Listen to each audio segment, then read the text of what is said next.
Chapter 53. N. Old Master Tang narrowed his eyes, a glint flashed within them. Continue. That's all, Tang Yuan panicked. That's all. Bastard. You are missing the crucial point. Do you want to die? Old Master Tang flew into a rage and kicked Tang Yuan's buttocks. With such a small matter, how could you be so sure that Qin Hu's Northern City clan is related to the theft? What exactly happened? Tell me everything that happened in detail once more. If there is even the slightest bit of ambiguity, I will flay your fat skin.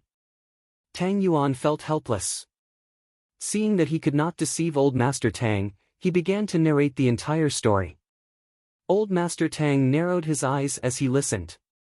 When he heard Jun Moxie say that Northern City clan was a major suspect, he interrupted and asked. Could that bastard Jun Moxie have a grudge against Northern City clan? No. If he really had a grudge against Northern City clan, given his temperament, Northern City clan would have been destroyed by him several times over. How could they have survived until now? Tang Yuan hastily denied. If that is the case, then Jun Moxie is probably not deliberately trying to frame me. Considering the Jun family's strength, there is no need for them to push the blame onto my side. However, I do not really trust that kid Jun Moxie. Clearly, that kid would not be able to come up with such a brilliant scheme to harm others. Old Master Tang stroked his beard and pondered. But, Grandpa, the Xian core is extremely important to our Tang family. At this critical moment, we would rather believe that we have it than not. Tang Yuan saw that his plan was about to fail, and hastily and firmly said. That is right.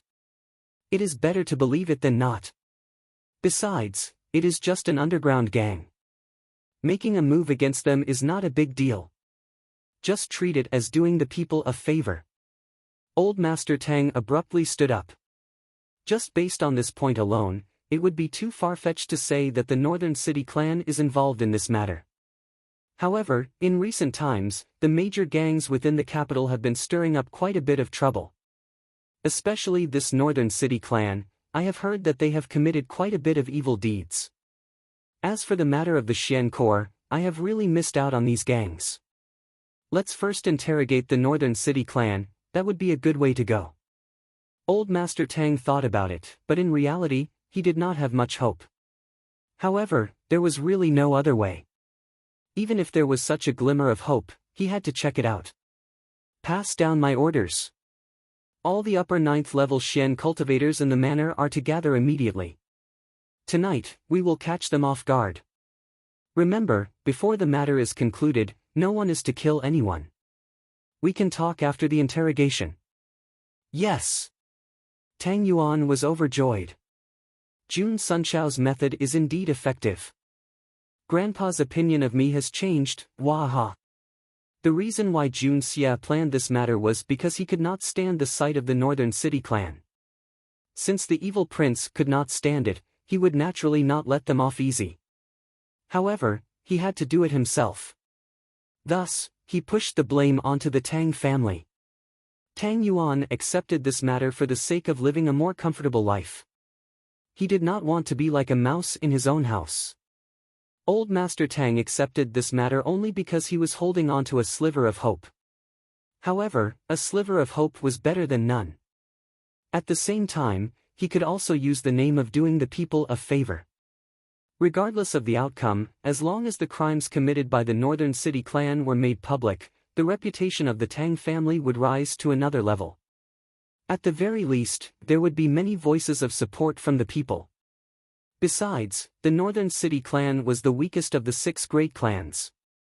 They did not have any support from the upper echelons. Making a move against them would be a great surprise. Of course, if there was any news, it would be a pleasant surprise. However, regardless of whether it was Jun Xia, Tang Yuan or Old Master Tang, none of them knew that this operation was truly a lucky hit. Additionally, it was a surprise attack that caught them off guard. All the consequences would depend on tonight. As for Li Yuren's plan to have Qin Hu send gifts to test Jun Xia, it had only just reached Qin Hu's ears.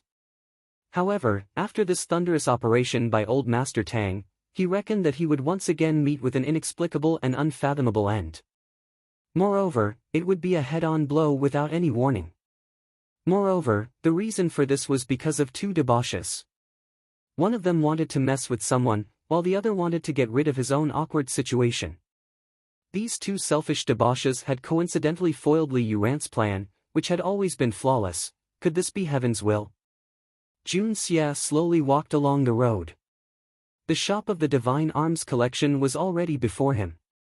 However, a luxurious horse carriage with embroidered curtains and tassels was parked before the main entrance. The emblem on the horse carriage was that of two crossed swords. This was the exclusive emblem of the Dugu family. This was a member of the Dugu family. Jun Xia was slightly surprised. However, he did not mind it and continued to walk in. If it was the debauchee Jun Moxie, he might fear the Dugu family. However, why would Jun Xia care about the Dugu family? Young master, may I ask what kind of weapon you are looking for? Just as he entered the shop, a middle-aged man came forward to greet him. There were many young masters like Jun Xia in the capital city. Young masters like these would usually bring along a magnificent sword. However, those were only for decorative purposes and could not be used in combat. Thus, the practicality of such a weapon would be greatly reduced. I am not looking for a ready-made weapon. I just want to ask, do you have any winter iron here? The price is not a problem. Jun Xia smiled and said with a look of wealth. The man's eyes lit up. He thought that this person had the air of a debauchee. Could it be that he was an expert? He looked at Jun Xia for a while and said, Young master, so you are an expert. However, our shop does not have any winter iron at the moment. That thing is too rare. I wonder if 100-tempered steel will do. Jun Xia laughed and said, if it is really 100-tempered, it is possible. However, the 100-tempered steel that you speak of, is it really 100-tempered steel? The middle-aged man looked embarrassed and said, Young master is indeed an expert. I naturally do not dare to deceive you. Although most of the 100-tempered steel in our shop is only around 10-tempered steel, the quality of the steel is not bad. In the entire world, it is one of the best. Only 10-tempered steel. I understand. Then, do you have mysterious iron? Jun Xia sighed. How unlucky. Was this place 10,000 years behind Earth? There was no hope in relying on their forging skills. Let's see if there were any special metals. But when it came to metals, mysterious iron was the best choice. We don't have any. The middle-aged man wiped his sweat. Why was this guy asking about things that could only be found by chance? He suddenly thought of something and said, however, a piece of meteoric iron just arrived a few days ago. I wonder if young master is interested. Meteoric iron? Jun Xia's eyes lit up. Take me to see it. Originally, when he asked about mysterious iron, he was just hoping for the best. Although there was no such thing, now he unexpectedly received news about meteoric iron. Although mysterious iron was rare, meteoric iron was even more difficult to find. His luck was still very good. Following behind the middle-aged man, Jun Xia passed through the shop and walked towards the warehouse at the back. Before he reached the warehouse, he heard a clear voice coming from inside. Okay. I want this meteoric iron. The owner of that voice was one of the few people that Jun Moxie avoided the most in this world, the Dugu family, Dugu Xiaoi. Why did he have to run into this girl everywhere? How strange. Anxious, Jun Xia stepped through the door. Without waiting for anyone to speak, he said first, ha ha ha. Miss Dugu, we are really fated to meet here. It's you. Jun Moxie. Dugu Xiaoi turned her head, her beautiful eyes sparkling, and she puffed out her chest. Jun Moxie, aren't you too strange? Why do I have to meet a prodigal like you here? You're just like a ghost. How strange. Suddenly, she jumped over and asked fiercely, Jun Moxie, are you purposely following me? It's time to rush up the rankings again. Brothers and sisters of the evil monarch, please stand up for our evil monarch. Rush up the new books list. Rush up the click list. Rush up the recommendation list. Brothers and sisters, rush up. Recommendation votes, throw them over. Thank you everyone. Chapter 54. Miss Dugu, don't you think too highly of yourself? Jun Xia couldn't help but poke at her, and continued to fight back. If I want to find someone, I'll go to the Rouge brothel. There are so many beautiful girls there, and they're so gentle. Hiss. Dugu Xiaoyi's pretty face turned pale with anger, and her slender jade-like hand twisted his arm. Her pretty eyes were wide open, and she gritted her teeth. What did you say? What? A gentleman uses his mouth, not his fists. Jun Xia said righteously, and then his face turned bitter. Big sister, be gentle, your slender jade-like hands don't get tired. Humph, speak. What evil intentions do you have by following me? Speak quickly, or else I can't guarantee that you'll be able to keep your ears. Dugu Xiaoyi's hand didn't loosen the slightest, and she didn't want to let him off. Jun Xia knew that this girl was someone who would do what she said, and was never afraid of causing trouble. His eyes turned, and he laughed. Miss Dugu, don't you want to buy some iron? How about, let this little brother pay for you? You? Dugu Xiaoyi suddenly remembered that this guy had won so many good things last time, but he wasn't willing to share a single one with her. Her heart suddenly felt unbalanced, and she couldn't help but raise her eyebrows, and angrily said, you should be the one paying. You still haven't given me the money we won together. Last time, without this misluck, you won so many good things, so use this to make up for it. After saying that, he suddenly chuckled and gestured with his hands, revealing a pair of cute little canine teeth. I want to use it to make a short knife, something like this, thin, the kind that can be hidden in the sleeves. Not bad, right?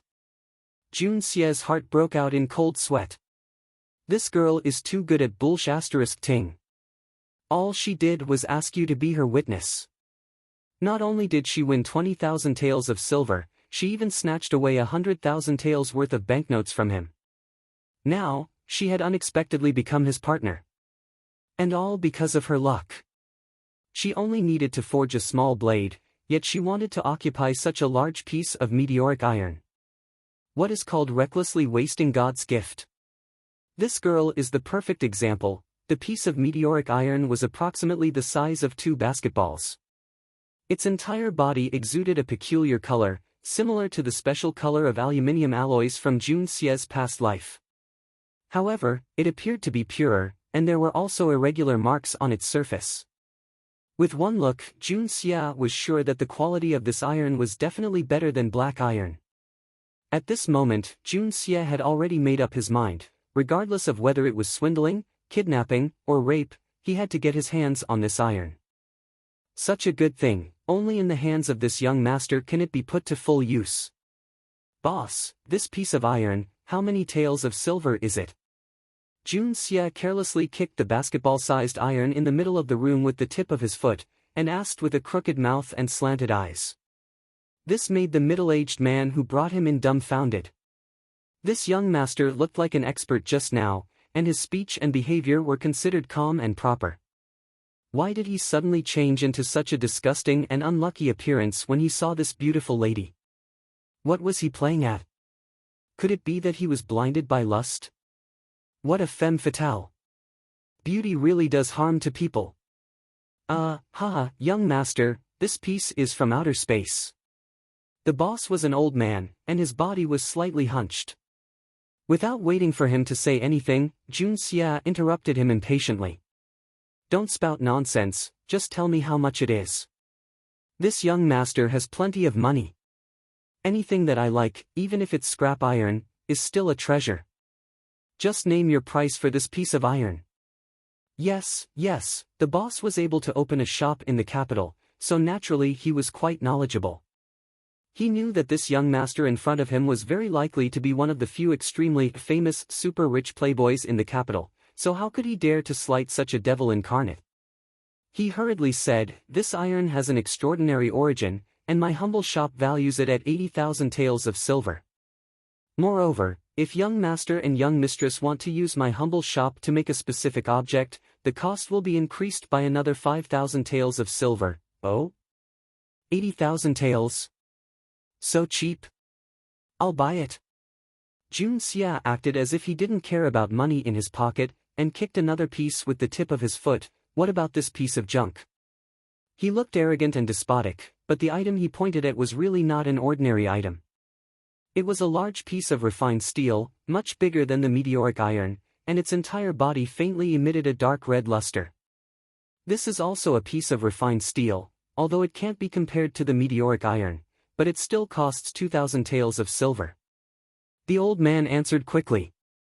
It could be seen that this powerful young master in front of him did not have the slightest bit of patience. 2,000 taels of silver was enough for a family of 3 to live a carefree life. This price could not be said to be cheap. As for the 80,000 taels from before, it was an astronomical figure to ordinary people, but to super-rich playboys, it was only a drop in the bucket. It's not expensive at all, it's quite cheap. Jun Xia waved his hand. I'll buy it all. He took out a stack of banknotes. These were naturally his spoils of war that day. He held it in his hand, spat out a mouthful of saliva, put his finger on his lips, and counted out 90,000 taels of banknotes. He swung it in his hand, and said arrogantly, "Here's 90,000 taels, keep the change." Dugu Xiaoyi watched from the side, and her expression slowly changed from one of amusement to one of disappointment, and then gradually became cold, and finally, a look of disgust appeared on her face. She suddenly had an indescribable feeling in her heart. That day, I thought that he had changed, but now it seems that he is still that rich playboy. Sigh. One handed over the money, and the other handed over the goods. Jun Xia decisively completed the transaction of the 2 large pieces of iron. Now, these 2 valuable pieces of iron were Jun Xia's. Dugu Xiaoyi's face was cold, and she said coldly, "Jun Sun Xiao, you've paid the money, shouldn't you give me the iron now?" She really regretted it. If she had known that he would still be like this, why did she ask him to pay? He would not have made her unhappy. If she wanted to find someone to pay the bill, from the princes to the sons of the officials, the line would be a few miles long. When would it be Jun Moxie's turn? What a disgrace. But the meteoric iron is hard to come by, so I'll just waste a few more words with him. Good. That's how it should be. Jun Xia laughed. Miss Dugu, look at these 2 pieces of iron. You want the big one, and I want the small one. What do you think? To be able to pay for Miss Dugu, it's my honor, haha. What did you say? Dugu Xiaoyi was just about to take the meteoric iron and leave when she suddenly felt something was wrong. She couldn't help but widen her pretty eyes, and she couldn't believe her ears. I want the big one. You want the small one? Is he stupid? The small one is the meteoric iron. The big one is the refined steel. Although the quality is good, it's far worse than the meteoric iron. What do I want that ordinary refined steel for? Yes. Jun Xia said matter-of-factly, you see, I'll buy these 2 pieces of scrap iron. I don't need much, just the small one is enough. But the big one is too wasteful for me. As the saying goes, the rouge should be given to the beauty, and the big iron should be given to the beauty. Hee, of course it's for you, Miss Dugu. Of course, if Miss Dugu thinks it's not enough, then I'll buy another one. It's a few thousand taels, very cheap. I brought a lot of money with me today, why don't I buy a few dozen pieces and hire a carriage to send it to your residence? Dugu Xiaoyi was so angry that her whole body started to tremble. She finally understood that Jun Xia's original target was that piece of meteoric iron. However, he was afraid that she would strike first. So, he had offered to pay the bill for her. Now that the money had been settled, he wanted to give her that ordinary piece of refined steel. Chapter 55. Dugu Xiaoyi finally understood that Jun Moxie's target was that piece of meteoric iron. He was afraid that she would strike first, so he offered to pay for her. Now that the transaction was over, he actually wanted to give her that ordinary piece of refined steel. Scrap iron. Find me a few pieces of this scrap iron. Damn you, June Moxie. He actually used the excuse of paying for me to try and take that piece of meteoric iron for himself. But I was muddle-headed and didn't make myself clear, June Moxie. Dugu Xiaoyi screamed, her pretty eyes opened wide. Do you want to die? I'm innocent. June Moxie's face was innocent and rascally. He shrugged and spread out his hands. Miss Dugu, what are you talking about? There are only 2 pieces, and I've already given you the big one. What else do you want? I've already paid for what you wanted to buy, and you're saying that I want to die. I'm innocent. You. Good. June Moxie, you've got guts. Don't ever fall into my hands. I'm not done with you. Dugu Xiaoyi's chest was heaving up and down violently. She was so angry that she almost cried. She bit her plump lips and trembled all over. Tears were rolling in her eyes, and finally, they fell like a waterfall. June Moxie was a little embarrassed. After all, Dugu Xiaoyi had taken a fancy to it first. He used the excuse of paying for her to act like a rascal and take it for himself. He really felt bad for using such an underhanded method to take advantage of a little girl. He frowned and comforted her. Why are you crying? At most, when I'm making something, I'll make a special knife for you and send it to your house. Is that okay? You call this comforting? Who wants your knife?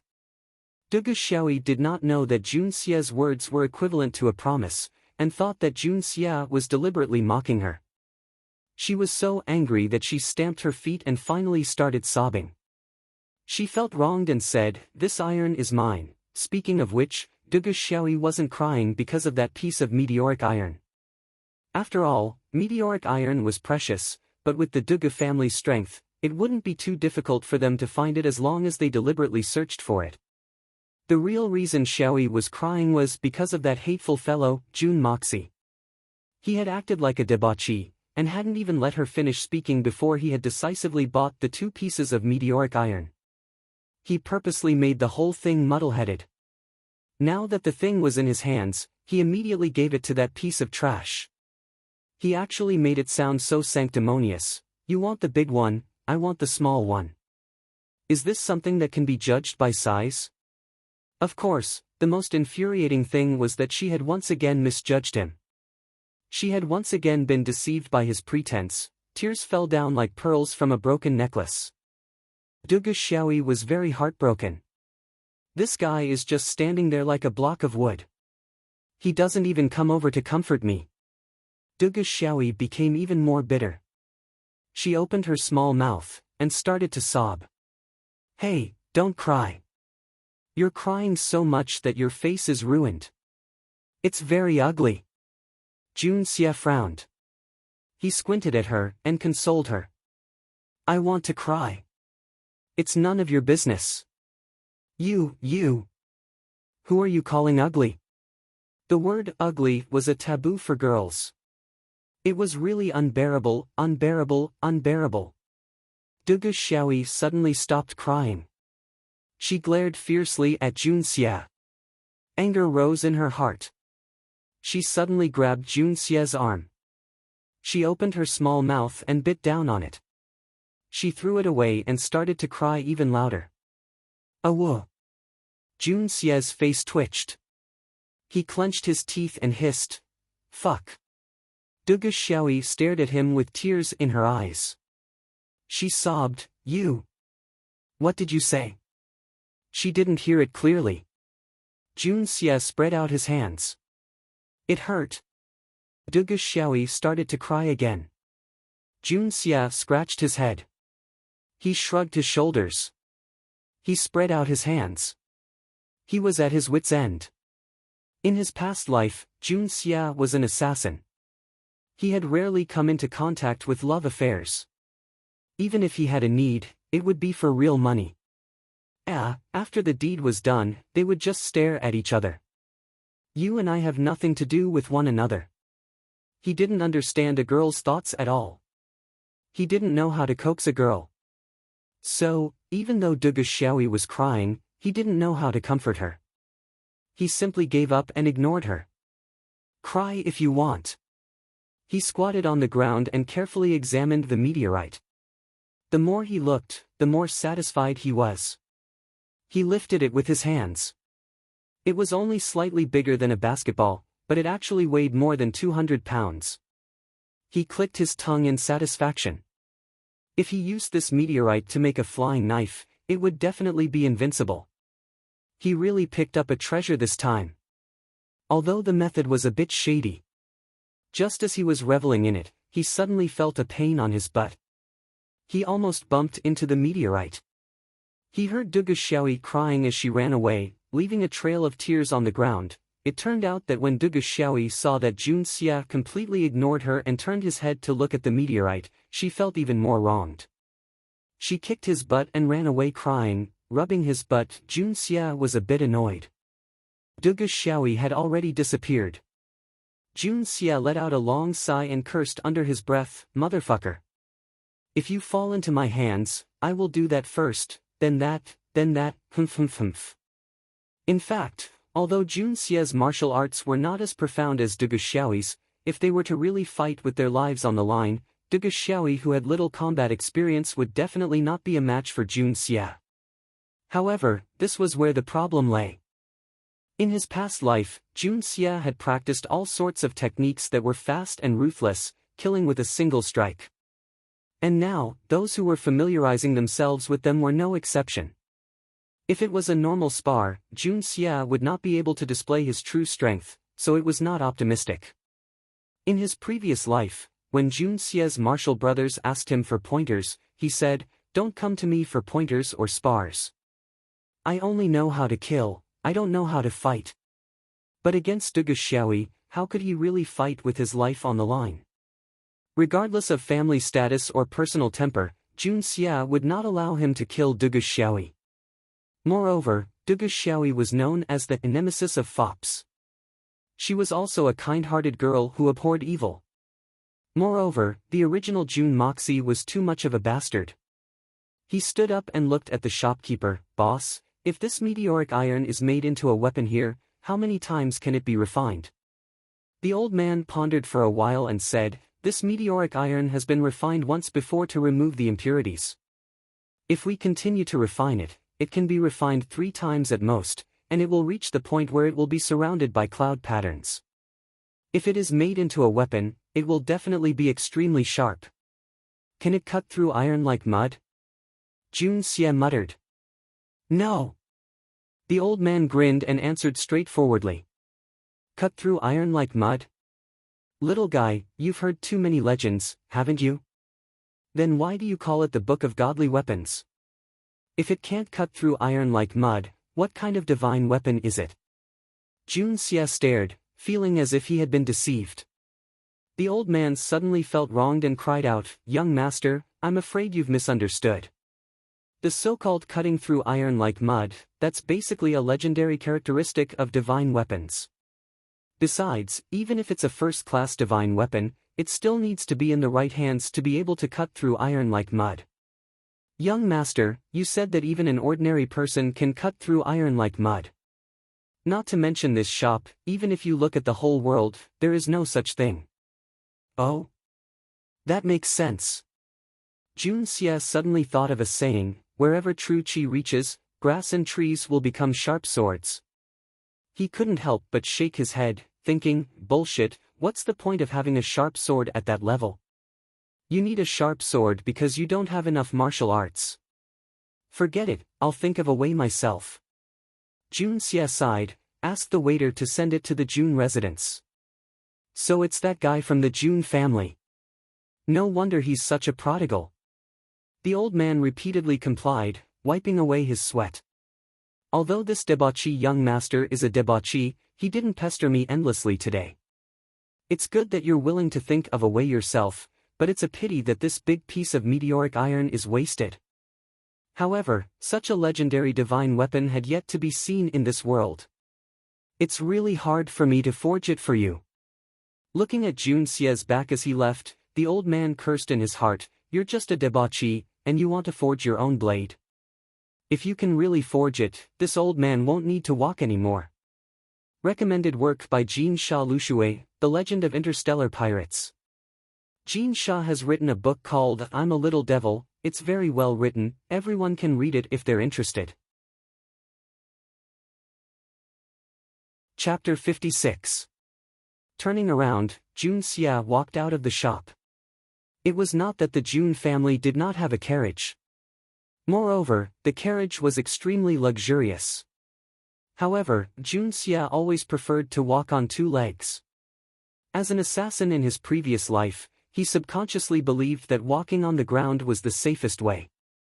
Whether it was by car or by boat, there would always be a sense of crisis where one's fate was not in one's own hands. Jun Xia was very concerned about this feeling. It made him very uncomfortable. Jun Xia's habit was to always be in control of his own destiny. The bodyguards that Grandpa Jun arranged for him had long been sent away by him with various reasons. This was because Jun Xia knew that the guards by his side were merely decorations at best. No matter where he went, there would always be someone following him in the dark. That person in the dark was a first-class expert. Although Jun Xia had never seen this person before, and with Jun Xia's current level of cultivation, he was unable to sense it. However, ever since Grandpa Jun arranged for this person to follow him, Jun Xia could clearly sense it. This feeling came from the instinctive touch of a top assassin. Although there was no reason, Jun Xia firmly believed that his judgment was not wrong. Jun Xia was now very interested in the person in the dark. Although his current martial arts was far from being as sharp as it was in his previous life, his spiritual touch had improved several times compared to his previous life. Moreover, he had tried many times to get rid of that person's tracking. Under such circumstances, this person was still able to follow him like a shadow. This was quite rare. Jun Xia appeared to be strolling around aimlessly. However, his mental state was firmly controlling everything around him. It could be said to be like quicksilver spilling all over the ground, pervasive and pervasive. Although Jun Xia's movement speed was not fast, only an expert tracker would be able to detect it. Every time he changed direction, every time he moved forward or backward, all of them were abrupt and unexpected. If it was an ordinary person, they would have been left in the dust long ago. However, the person behind Jun Xia was not left behind, not even once. In fact, the person following Jun Xia was already complaining in his heart. Grandpa Jun had asked him to protect his grandson without letting him find out about it. Thus, he agreed without hesitation. In his mind, he was merely protecting an idle debauchee. This task was not difficult at all. With his means, even if he were to follow him for a lifetime, this guy would only feel like he was dreaming and wouldn't know anything. Who knew that after following him for 2 days, this super tracking expert's head would be swollen? The kid in front did not act according to common sense at all. When you thought he was going east, he changed direction. When you turned around and chased him west, you found that he was already heading south. This person could be considered as one of the top tracking experts in this world. Within these 2 days, he had actually gone in the wrong direction several times. If not for the fact that Jun Xia's cultivation level was too low, he would have been able to shake this person off on the first day. After making a few mistakes, he was so depressed that he nearly went crazy.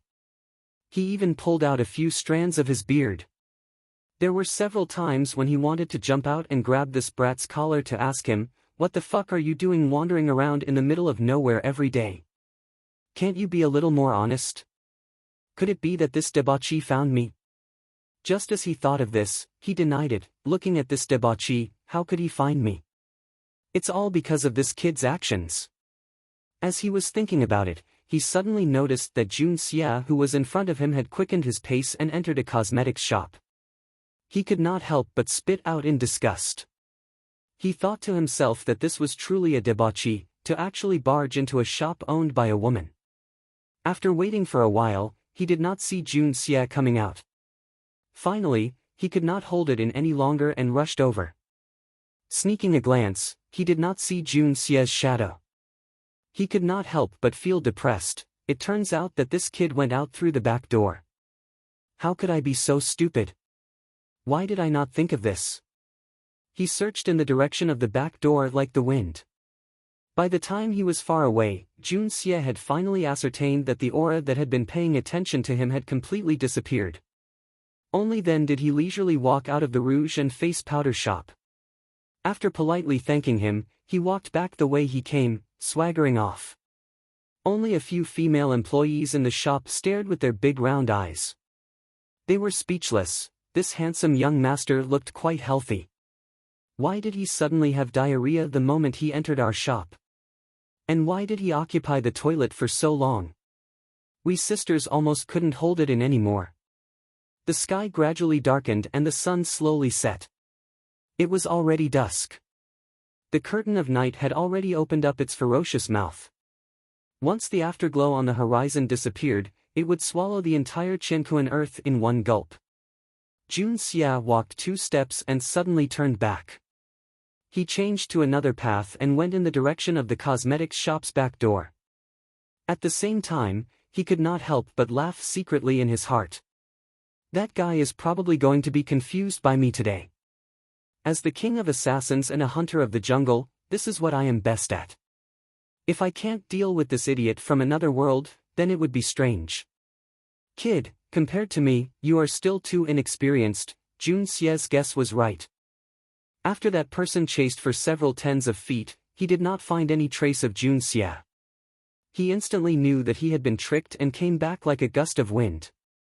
He searched in all directions and then stood in front of the cosmetics shop in a daze. He looked at the people coming and going on the street. His face turned green and red, as if he had opened a dye shop. He only felt weak all over. He had roamed the world for tens of years and his tracking skills had never failed. But today, he actually fell into the hands of a young kid. Moreover, it was such an ignorant and incompetent hedonistic prodigal. This was simply the biggest joke in the world. The feeling in his heart clearly told him, this time, he really lost him. How shameful. A big boat capsized in the gutter. Jun Zhantian, what kind of grandson did you raise? Why is it so strange? Jun Xie chuckled, feeling incomparably satisfied. Although he knew that the person had no ill intentions towards him, he was used to being alone. Having a person following him like a stalker always made him feel uncomfortable. He was just not in a good mood. Now that he had finally gotten rid of him, he immediately felt relaxed. Suddenly, the muscles of Jun Xie's walking body stiffened and then relaxed. With a shake of his shoulder muscles, the flying dagger appeared in his palm without anyone noticing. Several chilling auras rushed over from various directions. Their target was none other than the small street that Jun Xie was currently in. The auras of the same kind. Assassins. It can't be so coincidental, right? I just got rid of the people protecting me, and now I encounter an assassination. If I really die, then I will really become a joke. Digging my own grave? Jun Xie smiled bitterly in his heart. However, he could not deny that a feeling of excitement that he had not felt for a long time rose within his heart. It carried a faint scent of blood. Finally, I can meet my peers in this world. I hope they will not disappoint me. Orderly footsteps could be heard in front of him as a group of people walked over. In the middle of the group was a sedan chair with a bright yellow surface. There were several strings of pearls hanging on both sides of the sedan chair. Below the pearls were small golden bells that gently swayed and emitted crisp sounds that were very pleasing to the ears. This was the imperial carriage of the imperial court's Princess Raimu. Could it be that these people are not after me? It's actually Princess Raimu. Jun Xie calculated in his heart, and suddenly felt that it was highly possible. He came here on a whim. If they wanted to assassinate him, there was a better place than here. He did not know how many times he had walked by just now. There was no reason for the assassin to follow him all the way here. However, who would have the guts to assassinate Princess Raimu in broad daylight on the official road close to the imperial city? Today, I will talk nonsense. To be honest, I am too excited. At present, I am temporarily at the top of the rankings. Brothers, please forgive me this time. Thank you, brothers. Thank you, sisters. It was you who took on the role of the evil prince. Feng Ling is sincerely grateful. I am proud to have such powerful brothers and sisters. You are the best. Thank you. Chapter 57. Princess Ling Meng was the emperor's most beloved pearl.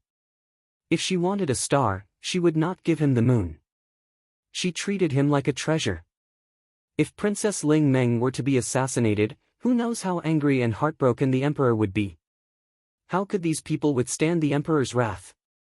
Jun Xie didn't have time to think. Princess Raima's carriage was already in front of him. When the two palace maids saw Jun Moxie standing in front of them, they couldn't help but look disgusted. They whispered something to the person in the carriage. The person in the carriage said something and suddenly stopped. The curtains of the palanquin were opened, and a beautiful girl dressed in a light yellow palace dress appeared. She looked a little impatient, but she still restrained her temper and asked, Jun Xie, why are you blocking my way today? Blocking your way? Jun Xie was stunned. He looked to his left and right and realized that he was standing in the middle of the road. It was impossible for such a big group to make a detour for him. Moreover, this was the princess's carriage. If that was the case, then he was really blocking her way. What the hell? Jun Xie only knew of the existence of Princess Raimo from Jun Moxie's memory. It was his first time seeing her in person. Now that he saw her, he couldn't help but exclaim in admiration.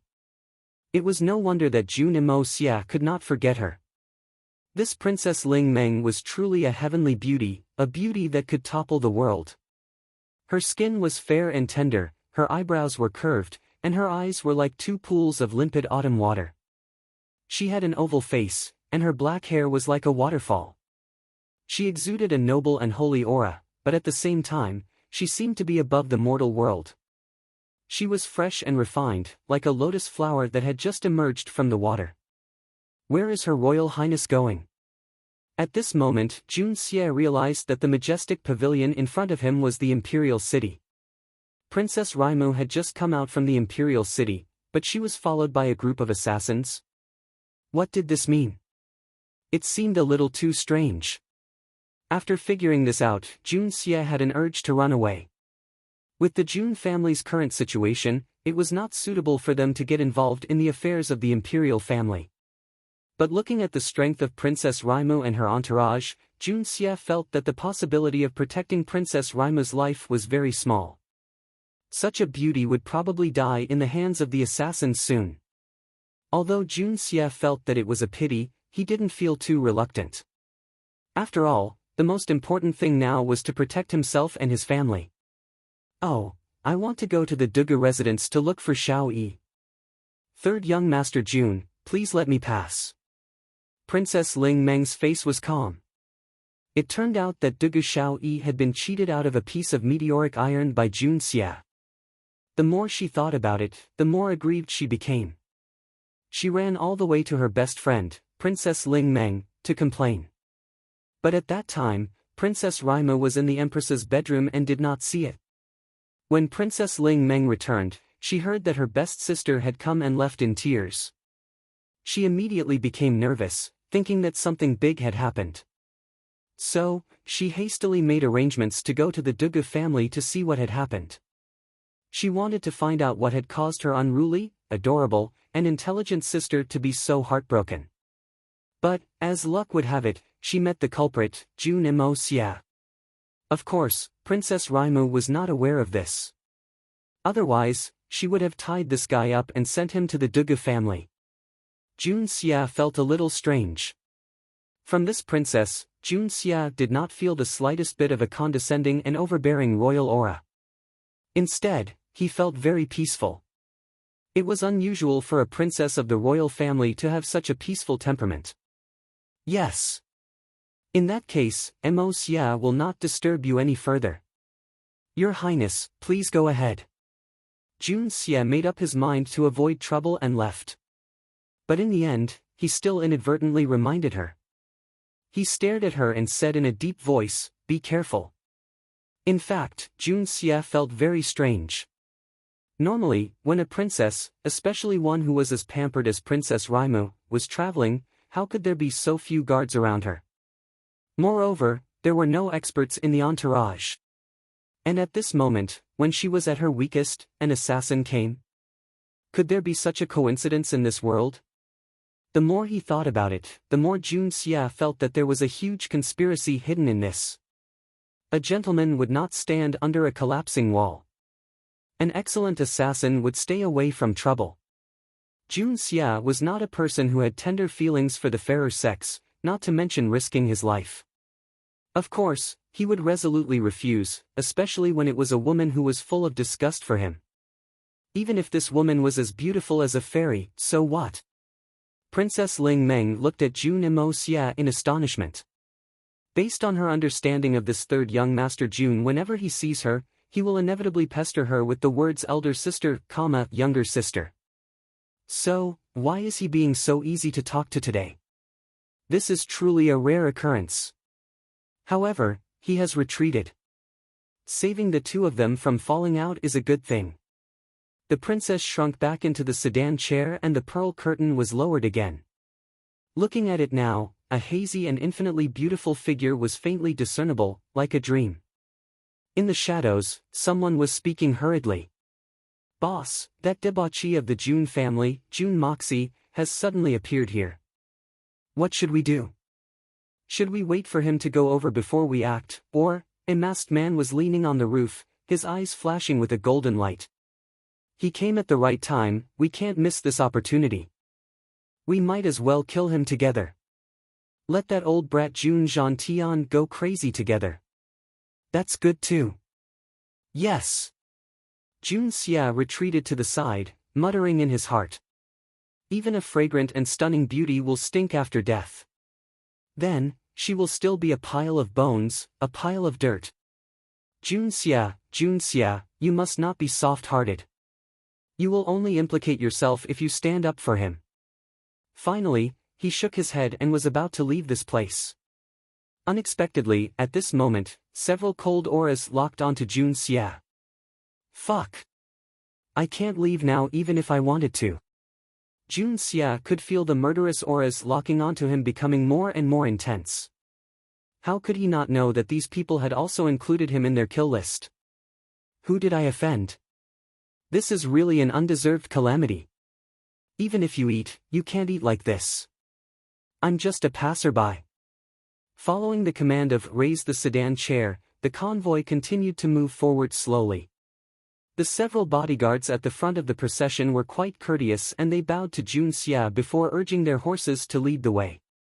At this moment, Princess Raimu in the sedan chair was thinking about Jun Moxie's last words. Be careful on the way. This sentence was somewhat inappropriate. Suddenly, her heart trembled. Could it be that Jun Moxie knows something? Is he trying to subtly remind me? Thinking of this, Princess Raimu's heart trembled. She immediately ordered the carriage to stop so that she could interrogate him. At this moment, the clear sky suddenly darkened. The boundless night finally descended upon the earth. Following the descent of the night, several masked men in black descended from the sky like huge crows. Before they landed, dozens of black arrows were shot into the sedan chair. In midair, the light of swords and blades flickered with the light of gold and silver xian qi as they pounced down. Continuous screams rang out. The dozens of guards accompanying the carriage had already fallen the moment the men in black appeared. A few of them reacted quickly and shouted in unison, "Protect the princess." One by one, they stood around the sedan chair with their swords in hand. The sound of swords clashing rang out incessantly. The pedestrians on the street screamed and ran for their lives. Another two masked men in black descended from the roof and went straight for Jun Xia. Looking at the light of xian qi on their bodies, they were two silver-level xian practitioners. These two people were high-level xian practitioners that the current Jun Xia could not handle. Furthermore, they were assassins. Recommend a book for girls, Golden Vase. It's very good. I'm also reading it. Brothers and sisters who are lacking in books can go read it. I believe it won't disappoint you. Chapter 58. Dispatching 2 silver-leveled Xian experts to deal with me. They really think highly of me. Jun Xia laughed bitterly in his heart. To dispatch such experts to deal with a debauchee, the mastermind behind this assassination was really generous. 2 gold-leveled experts, 7 silver-leveled experts, a total of 9 high-leveled Xian practitioners moving together. Dealing with a convoy that was defenseless and did not have any experts accompanying them, it was as easy as striking an egg with a rock.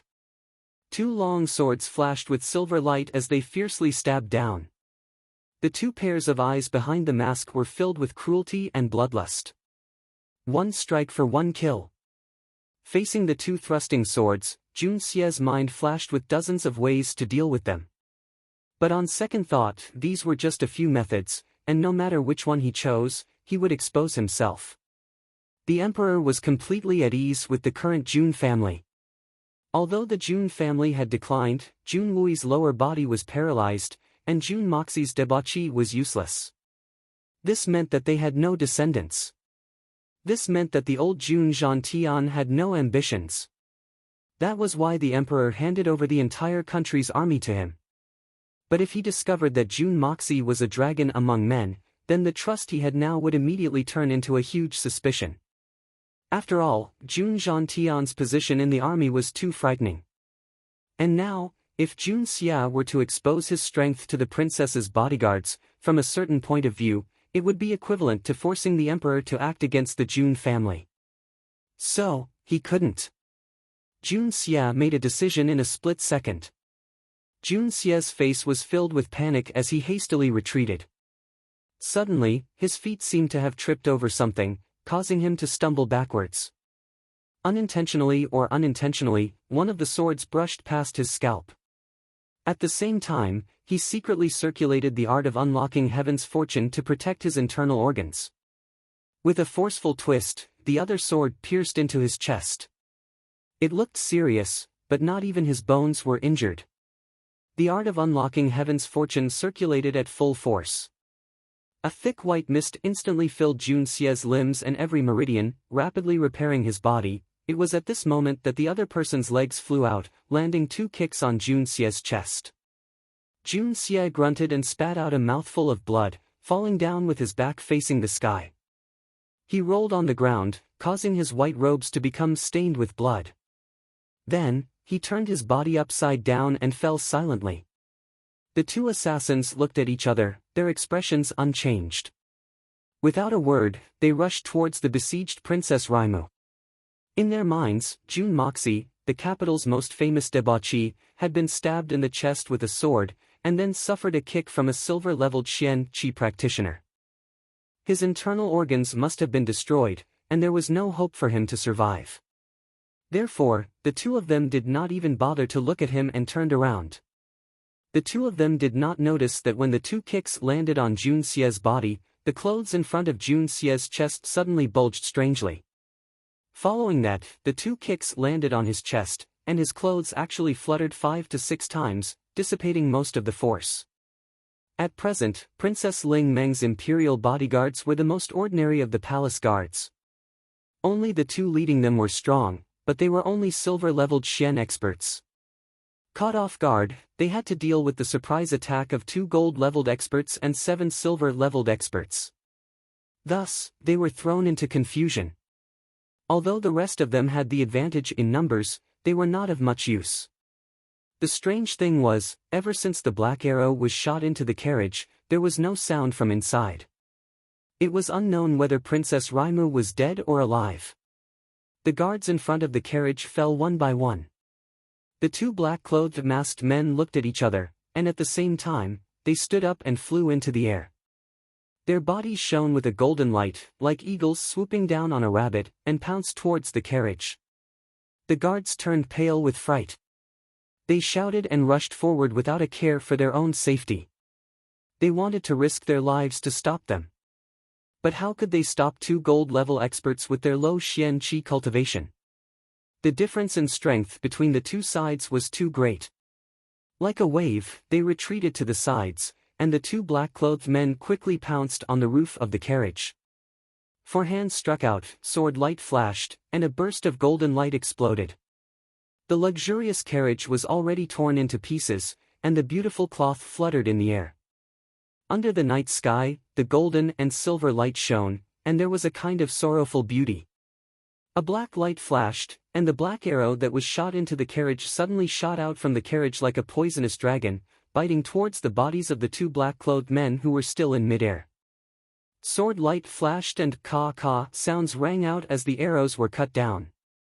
At this moment, a graceful figure wrapped in a brilliant silver light suddenly flew out from the fluttering cloth in the sky. Princess Ling Meng's eyes were filled with resentment and unwillingness. She held a short sword in each hand, which shone with a cold light. Silver light shone brightly as she fiercely stabbed towards the two men in black. Princess Ling Meng's eyes were filled with hatred and unwillingness. This seemingly weak and slender princess was actually a silver-level Xian Qi cultivator. Unexpectedly, the princess was a martial arts genius at such a young age. In terms of personal cultivation, she might even be stronger than the other martial arts genius, De Gu Xiaoyi. The two black-clothed men let out a muffled groan at the same time, and drew their swords to block. Two peng-peng sounds were heard, and the three of them fell in three different directions. Princess Rima's delicate body landed on the ground, and swayed for a while. Her pretty face suddenly showed a captivating red, and instantly turned pale. It was obvious that she had suffered internal injuries. Even though she was brimming with talent, she was still a beginner silver-level Xian Qi cultivator. Facing two gold-level Xian Qi cultivators at the same time, even if the other party's strength was like an arrow at the end of its flight, and Princess Rima's sudden attack, she would still suffer from the recoil. There was a fundamental difference between the silver and gold level, and there was no way to compare them. The two black-clothed masked men retreated, and with a stomp of their feet, two small pits appeared on the ground with a loud boom. Their figures flashed across the space of 30 feet like lightning, and two long swords glowed with a golden radiance. Without the slightest bit of tenderness for the fairer sex, they stabbed fiercely towards Princess Rima's delicate body. Princess Rima had suffered serious internal injuries in that fight just now, and before she could adjust her breathing, she had no choice but to use all the strength in her body to dodge backwards. However, she was still unable to escape from the two men's deadly swords. As she forcefully raised her qi, the Xian qi in her body became even more chaotic, and was completely out of control. It was a mess, and the pain was as if a knife was being twisted, and she could not use any strength in her body at all. In a split second, she could not help but be disheartened. Am I going to die just like this? A trace of melancholy appeared on her pretty face, and she stood quietly on the spot, looking at the two long swords stabbing towards her body, and actually did not dodge anymore. She no longer had any strength to dodge. A silver-level Xian Qi cultivator against a gold-level Xian Qi cultivator, and there were two of them.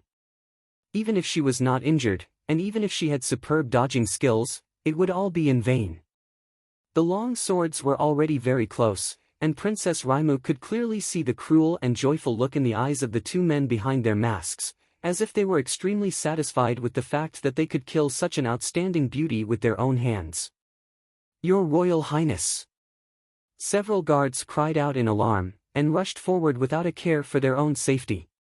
But, it was already too late. Is everything already too late? As long as we kill this beautiful woman in front of us, our mission will be complete, and there will be nothing left for us to do in the future. Naturally, we will enjoy endless glory and splendor. But now, all we have to do is to thrust our swords forward, and everything will be over. Even if she is the daughter of the Emperor of Tianxiang, even if she is a genius in martial arts, as long as she is not alive, everything will be over.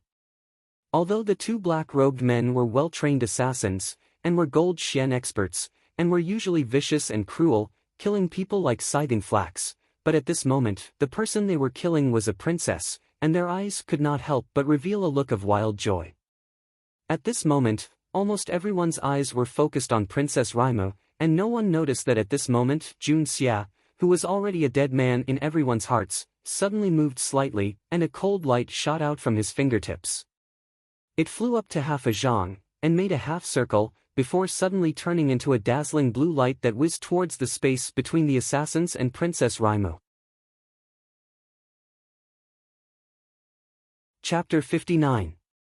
Seeing that the assassin was in a hurry, the lad had already thought of a way to escape.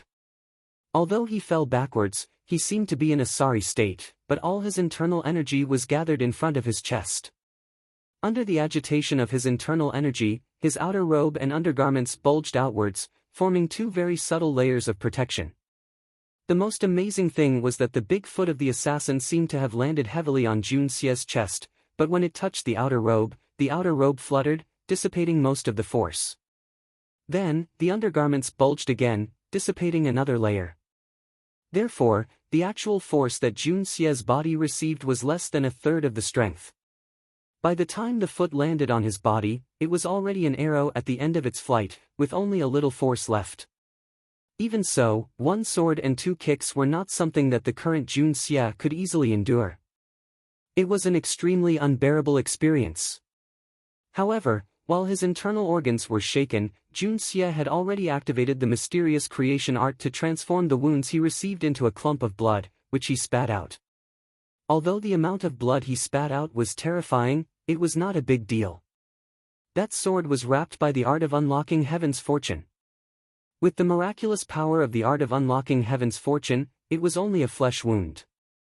Instead, it was the two kicks that made him feel very uncomfortable. If these people had waited for Jun Xie to leave before dealing with Princess Raimu, or if they had not directly attacked Jun Xie, then naturally, Jun Xie would have left as if nothing had happened. Princess Raimu was at most Jun Moxie's dream lover, but not Jun Xie's. Therefore, this old man did not care at all. The so-called hero saving the beauty and having tender and protective feelings for the fairer sex all required strength, but this kind of strength was what Jun Dashao currently lacked the most. However, these assassins had also listed him as a must-kill target. This caused the evil monarch's rage to soar. Not to mention whether similar situations would happen again in the future, just this time alone, Jun Xie would not let them go. Those who harm me or those who attempt to harm me, always strike first. Since you want to kill me, very good. I can't kill you now, but I can first destroy your plan this time. Even if it meant harming others without benefiting himself, he had to do it at least once. Therefore, Jun Xie did not leave even though he should have. Seeing that Princess Raimu was in danger, Jun Xie used all the meridians in his body to imitate Tian Xian's Qi Jin and concentrated it on the flying knife. Then, he used the roundhouse technique and threw the flying knife out. The two assassin leaders were about to raise their swords to kill Princess Ling Meng when they suddenly felt something strange. A blue light flashed before their eyes, causing them to be unable to open their eyes. However, it was a dazzling sight to behold. Deep blue. A small flying dagger seemingly appeared out of thin air. It landed between the two men's swords and Princess Ling Meng's delicate body. This small flying dagger seemed to have brought down all the blue in the sky. The blue color made everyone who saw it feel a throbbing in their souls. This azure blue was so dazzling and beautiful in the dark gray night. This is a Tian Xian expert. The two black-robed masked men cried out in a strange manner. Their eyes flashed with extreme horror and they no longer cared about harming Princess Ling Meng. They hastily put away their swords and retreated in a sorry state. The way they looked at the flying dagger was as though they were looking at a deadly poisonous snake. That was a strength that they could not resist. It was true that in the face of a Silver Xian expert like Princess Ling Meng, the two of them could act as if they were adults dealing with a child. However, in the face of a Sky Xian expert, even if a Gold Xian expert was not an ant, he was at most a baby. I haven't heard of any Sky Xian experts in the entire Tianxiang kingdom. How could one suddenly appear at this critical juncture? Although the flying dagger was imbued with a refreshing blue color, it seemed to have no strength at all. It fell down softly and stuck between the two black-robed assassins and Princess Raimu. The thin body of the dagger was as light as a willow leaf, swaying gently. The blue light on the dagger did not dissipate for a long time. After a while, the dagger gradually returned to its original luster. Everyone felt as if they had been struck by lightning and stopped fighting. Dozens of pairs of eyes looked at the small flying dagger on the ground, their eyes filled with shock. That small flying dagger had become an insurmountable moat. The flying dagger was filled with a mysterious blue color. Even after it was thrown out and stopped, the blue light was still condensed and did not dissipate. From this, it could be seen that the cultivation of this Tianxian expert had obviously reached the pinnacle of Tianxian. He was probably only half a step away from the higher realm of Master Shenxian. Moreover, this flying dagger did not make any sound when it was thrown out. Although it seemed to be powerless, the strength of the flying dagger was controlled perfectly. This also showed that this Tianxian expert's attack was only to intimidate and did not have any intention of harming anyone. But the more it was so, the calmer he appeared, as if he did not put the 9 assassins in his eyes at all. It was obvious that he had absolute confidence that if they attacked Princess Raimu again, he would kill all of them in an instant. For a Tianxian expert, killing these 9 people was as easy as flipping his hand, and it was not an exaggeration to say that it was not an exaggeration. Everyone present was an experienced and knowledgeable high-level Xian expert. Who could not see the intention of the invisible expert? At the moment when the 2 assassins in black attacked Princess Ling Meng, a figure dressed in blue opened his eyes from behind a dark eave on the other side of the street. His entire body flashed with a blue radiance as he was about to reveal himself. However, upon seeing the appearance of the flying daggers, his body suddenly trembled. Just as he was about to fly out, he suddenly stopped, his eyes filled with shock. The eyes of this blue-clothed person, however, were a faint blue color. That was the sign of a profound Sky Realm initial stage expert. Although he also belonged to a peak expert that stood above all living beings, when compared to the profound Sky Realm expert that shot out the flying dagger, he was still more than a little inferior. Behind their masks, the eyes of the 9 assassins were filled with terror. They were in a dilemma. Although they were assassins, they also cherished their lives. If there was a chance to fight, they would try their best. However, when faced with a situation where there was absolutely no chance of success, anyone would choose to retreat. On the other hand, the guards of Princess Raimu were all overjoyed and relieved. With these legendary figures protecting Princess Raimu, the princess was as stable as Mount Tai and would not be in danger. If the princess was really assassinated, even if they were lucky enough to keep their lives in the hands of these assassins, they would not be able to escape the investigation of the imperial family. The moment Princess Ling Meng opened her eyes, she saw this scene. Looking at the small flying dagger on the ground, her eyes could not help but reveal a look of gratitude. If not for the miraculous appearance of this flying dagger, she would have been dead by now. Which senior is here? What instructions do you have for me? Please show yourself. The leader of the black-robed masked man straightened his body and cupped his hands towards the sky. His tone was respectful, but in reality, he was just playing dumb. He pretended not to understand the intentions of the person in the dark and tried to sound him out.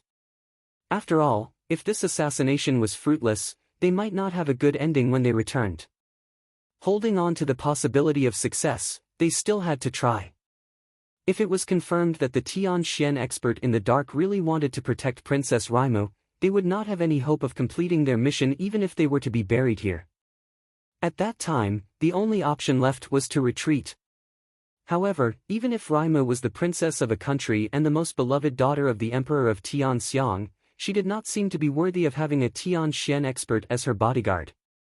Such a bodyguard was more than enough even for the Emperor of Tianxiang. The long street was silent and there was not a single sound. The mysterious Tianxian expert was naturally disdainful of this puny gold-leveled Xian expert. I've been chopped 4 times in a row, from the first time till now, it's made me dizzy and impotent. Fortunately, my little dick wasn't chopped off, I'm heaving a sigh of relief here. How lucky. Chapter 60. In the distance, the sound of hoofbeats was like muffled thunder. It seemed that the assassination attempt here had attracted their attention. After a long while, the leader of the black-clothed masked men's eyes turned cold. With a wave of his hand, he charged towards Princess Raimu with his sword. Since you're not speaking, then I'll try again. If you continue to attack, then we'll retreat immediately. If you don't attack, then Raimu will certainly die. Our mission can still be completed. But as he advanced, he was still very careful to avoid the flying dagger under his feet, not daring to touch it. Only God knows what kind of strange temper this expert has. Perhaps touching that flying dagger will bring about a fatal disaster. Suddenly, a blue light flashed in midair. Another flying dagger with a blue luster was inserted in front of the black-clothed man with a schwat sound.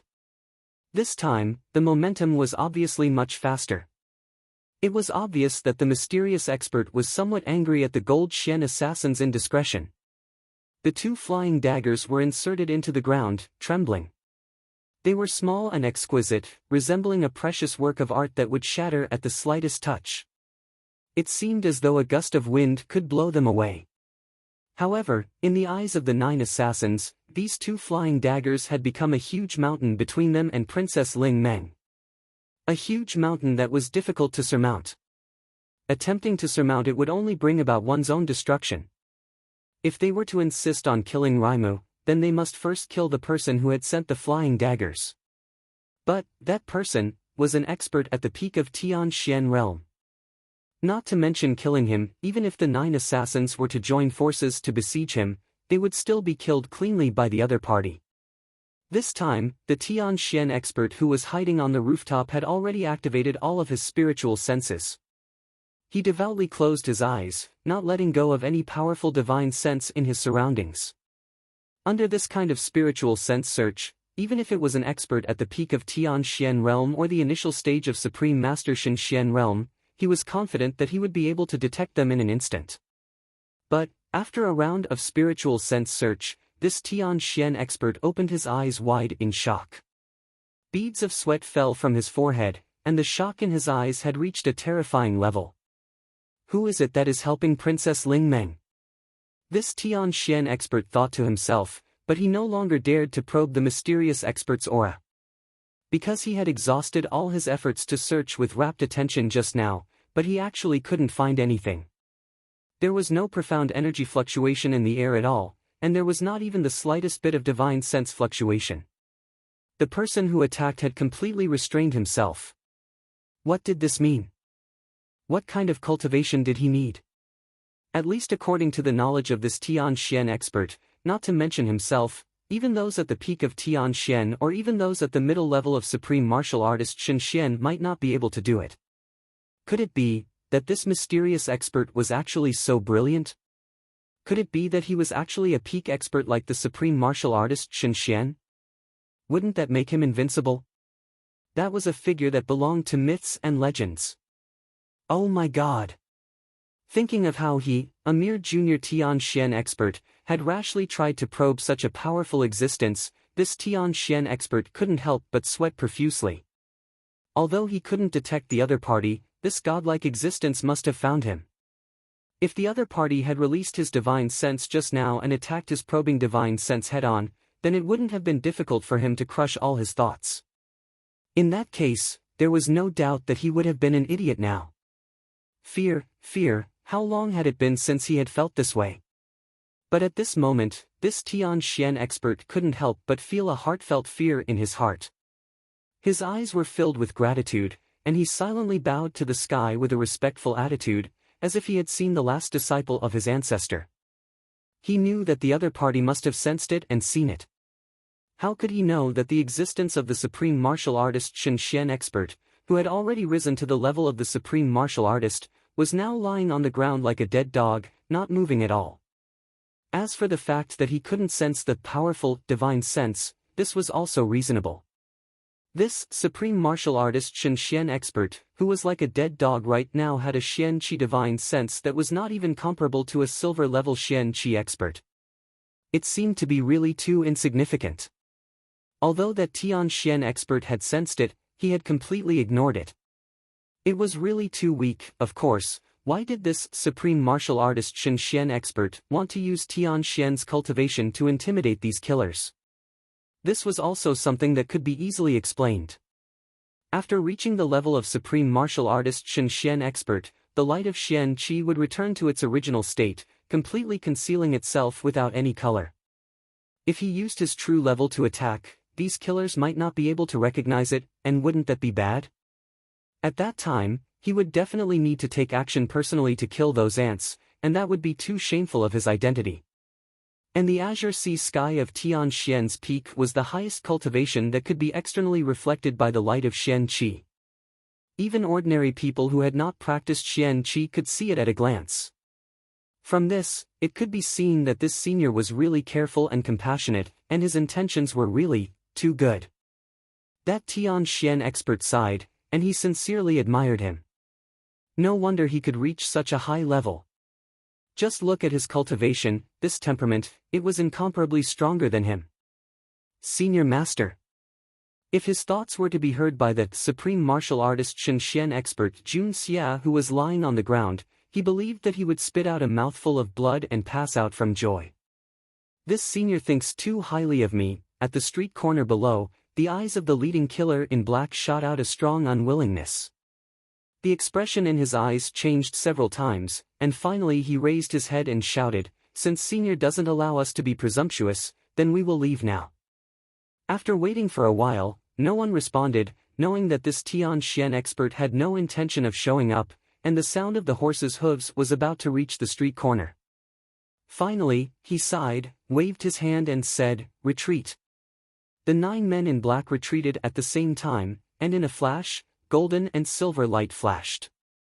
Just as they were about to fly away, they suddenly heard Lengleng say, "After killing so many people, you want to leave just like that? Isn't that too easy?" Along with this sentence, a figure in blue suddenly appeared at the street corner, blocking the way of the 9 men in black. This person's body flashed with blue light, and his eyes were like 2 light blue pearls. His body was thin and slender, and he stood in the night, but everyone who saw him couldn't help but feel a sense of loneliness in their hearts. Desolation, desolation, loneliness, desolation, on this person, all these negative emotions that made people feel endless sorrow. Even the slender long sword in his hand, seemed especially lonely. Princess Raimu's face was suddenly full of joy, and she shouted, "Uncle Yi, it's really you. Meng is so happy." The eyes of the 2 leading assassins in black suddenly changed, and their pupils contracted at the same time. Lengleng said, "Yi Gehan, the lonely star in the world? So it's you. Don't you use a sword? When did you start to use flying knives to play tricks? No matter what I use, it's more than enough to kill you trash." Yi Gehan Lengleng looked at the 9 assassins in front of him, and then looked at Princess Raimu, and in the depths of his eyes showed a touch of rare warmth and love. Little Meng is not obedient again, and secretly left the palace. Did something big happen? Are you frightened? With Uncle Yi here, Meng is the safest. Princess Raimu smiled cutely. In front of the world's famous lonely star in the world, Yi Gehan, Princess Raimu didn't look like a royal princess at all.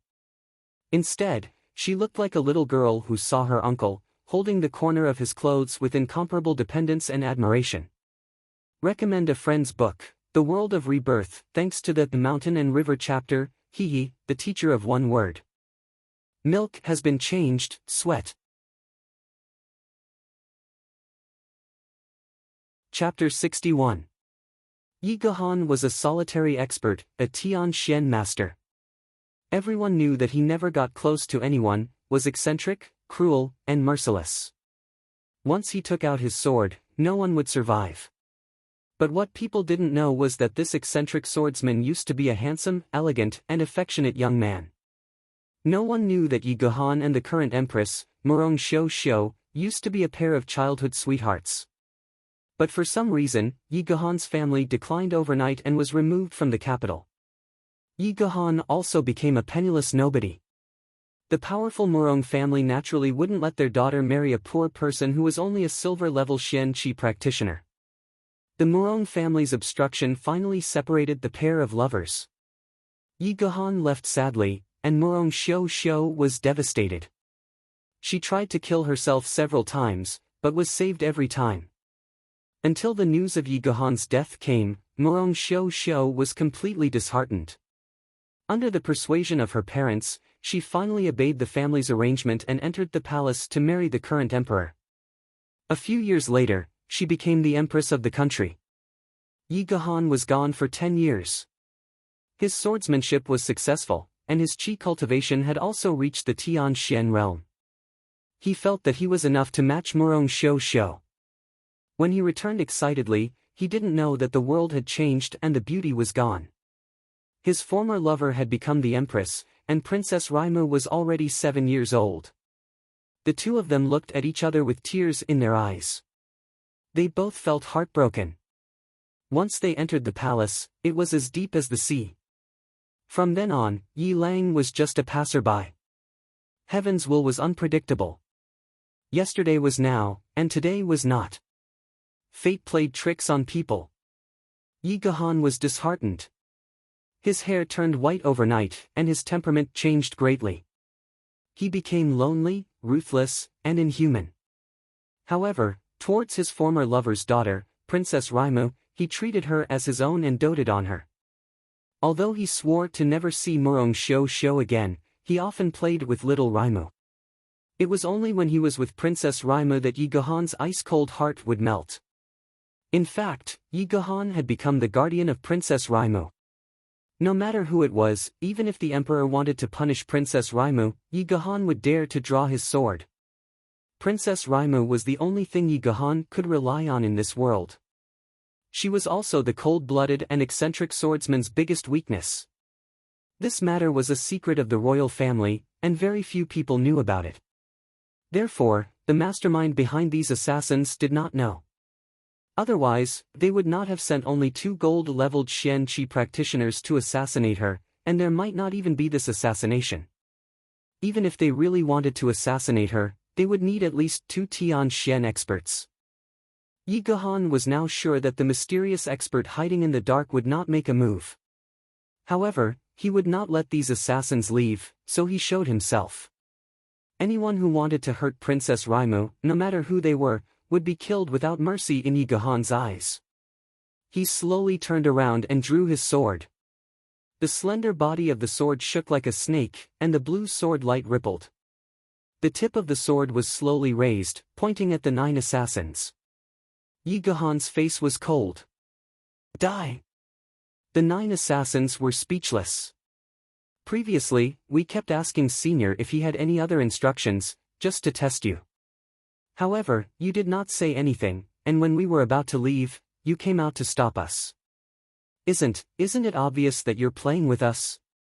Of course, they didn't know that everything was wrong because the targets were 2 different people. Yi Gahan. If you want to kill someone, you need to use your sword, not your mouth. The more the 2 assassins thought about it, the angrier they got. Even if your martial arts is much higher than ours, you shouldn't play with us like this. Knowing that they were doomed, they became more courageous and actually mocked him. Yi Gahan's expression did not change. He was still as cold as ice, and his gaze was as dense as an arrow. His body was as straight as a pine tree. His heart was ruthless, and the sword light became even colder. Suddenly, a light blue sword light exploded like fireworks, enveloping the surroundings and spreading out. He had actually agreed to the assassin's request to use his sword to kill. There was no need to waste his breath. Talking nonsense with someone who was about to die was undoubtedly a very stupid move. The sword light was splendid. It had a beautiful pale blue luster to it. The sword was brandished, and gave off a dreamlike feeling. However, this wonderful luster was mixed with a strong feeling of heartbreak. The awe-inspiring sword light was as desolate and bleak as Yi Gahan's face at this moment. Yi Gahan turned around, leaned forward, and swung his sword. The throat of the silver Xian assassin closest to him had an astonishingly fresh cut. Blood spurted out like a mist, merging with the pale blue sword shadows that filled the air. Red and blue contrasted with each other, creating a heart-wrenching beauty in this scene of slaughter. Once the sword strikes, where can one find a bosom friend? Lonely, the assassin's corpse slowly fell to the ground. Yi Gahan's lonely figure had already appeared between the other 2 assassins. These assassins, who had been insufferably awe-inspiring just a moment ago, were now like clay chickens and pottery dogs in front of him, unable to withstand a single blow. Just like how a silver-level expert could view a ninth-level expert as an ant, a Tianxian expert could also view a gold and silver-level expert as child's play. Two streaks of blood shot out one after the other. Yi Gehan's expression was cold, without the slightest change. Amidst the bloody light that filled the sky, he carried a dreamy blue color, like a ghost or a demon, like the wind or fog. For a gold and silver-level expert to face a Tianxian expert head-on, this was simply like striking a rock with an egg. There was not even the slightest bit of hope in this battle. Moreover, they were facing a cold-blooded madman like Yi Gehan, who was famous for his ruthlessness. The situation is tense. Scatter, go! The leader of the assassins let out a shrill cry. The last bit of hope in his heart disappeared without a trace. He was the first to leap up and shoot into the distance like a sharp arrow. The remaining 5 assassins were like a bomb exploding as they scattered in all directions, every one of them escaping. There was no suspense in the outcome. The only thing left to ponder was whether or not any of these 9 assassins would be able to escape by a fluke. Yi Gehan let out a long howl, his voice carrying a strong sense of desolation and desolation. A dense murderous aura filled the air as the pale blue sword light expanded, resembling a huge sapphire flying through the air at lightning speed. As the pale blue sword light flickered, an assassin screamed as he fell to the ground. In the blink of an eye, the 4 silver-level assassins who were trying to escape had all been killed. Before their corpses had even landed on the ground, Yi Gehan had already stopped one of the gold-level assassins. These 2 assassin leaders were the 2 with the highest level of martial arts in the group. Moreover, one was fleeing to the south and the other to the north. Even with Yi Gehan's strength alone, he could only stop one of the 4 silver-level assassins. As for the other one, he was powerless to stop him. Jun Xie lay on the ground, his eyes opened a slit to watch the show. Seeing Yi Gehan's divine might, he could not help but be fascinated. With Yi Gehan's strength, even Jun Xie from his previous life would not be a match for him if they were to fight face to face. This caused Jun Xie to have a higher evaluation of this world's Xian Qi. Of course, this was under the premise that they were to fight face to face. Based on the assassin's methods, Jun Xie was confident that he had an infinite number of ways to kill Yi Gehan. But after all, fighting face to face was not Jun Xie's forte. Pale blue, he was probably only at the beginner level of Tianxian, yet he already had such power. What about the peak of Tianxian? What about the supreme Shenxian? Jun Xie's heart was filled with a strong sense of eagerness. Only fighting with the strong was the fastest way to improve oneself. Unfortunately, the current Jun Xie was far from having the strength to challenge the strong. If not for this, this guy would have jumped up and challenged Yi Gehan to a fight. Strength. Jun Xie's heart was boiling like a pot of boiling oil, filled with an incomparable thirst. At this moment, he discovered that the escaping leader of the assassins was coincidentally flying towards him in a sorry state. Jun Xie's heart was filled with killing intent. Motherfucker, you brought people to make me look like this, and you want to just walk away like that? How could there be such a good thing? With a flick of his wrist, a flying dagger appeared in his hand. Jun Xie hid his face under his body and laughed sinisterly. Go to hell, kid.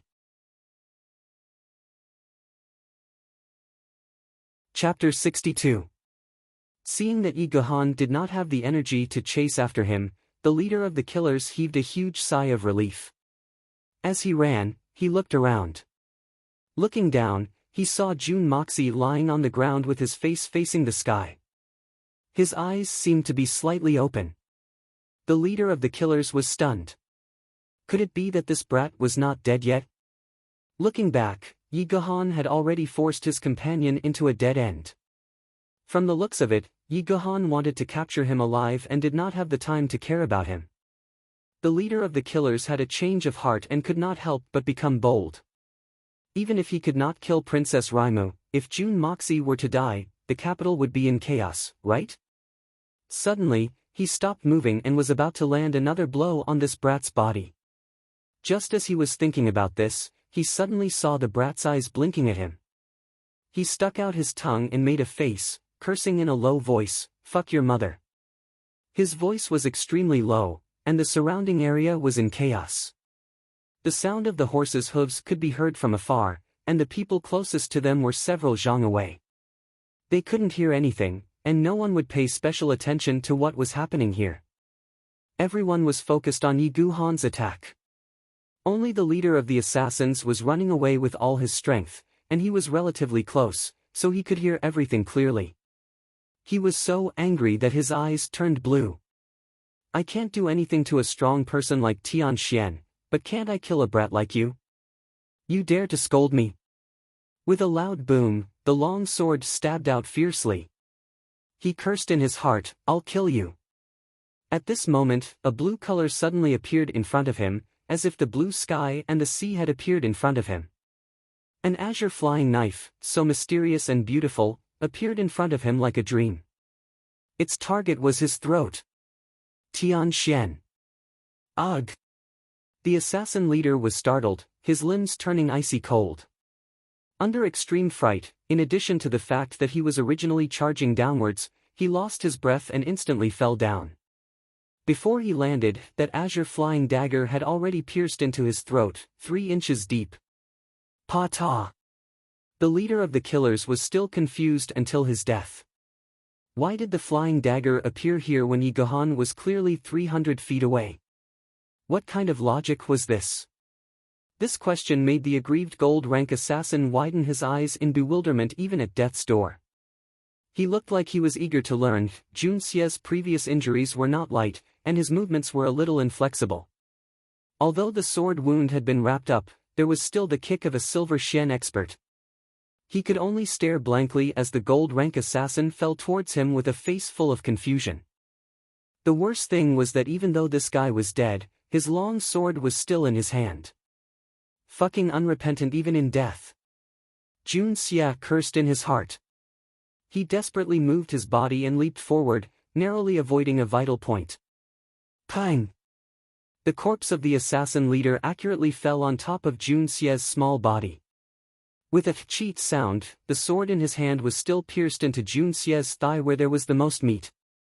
If the sword had been slightly more to the left, Jun Xie would have gloriously become a professional in the imperial palace. Is. Jun Xie had already let out a hoot sound from the collision, almost unable to breathe. Next, the long sword stabbed into his leg, causing him to hiss out in pain. The last word he uttered out was the young Master Jun cursing out. Who would have thought that a dead person could actually wield a sword to injure others? This world is really too fucking strange. The sword had penetrated deep into Jun Xie's flesh, and had pierced deep into the soil.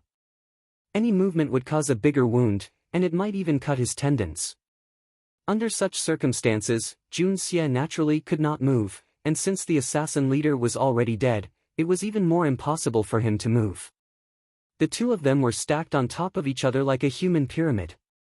The assassin's hand was still holding onto the hilt of the sword, and the blade was still stuck in Jun Xie's body. Such a position was indescribably strange. Fucking hell. Jun Xie wanted to cry but had no tears. This is the second time I've been pressed down by a man since I came to this world. The first time, although that damn fatty was disgusting, he was still a living person.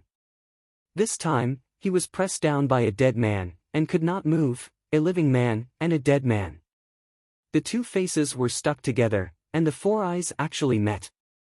Only then did Jun Xie realize that this guy actually died with his eyes wide open. Out of curiosity, Jun Xie observed carefully. The more he looked, the stranger he felt. This guy's eyes were not filled with hatred, nor was it resentment.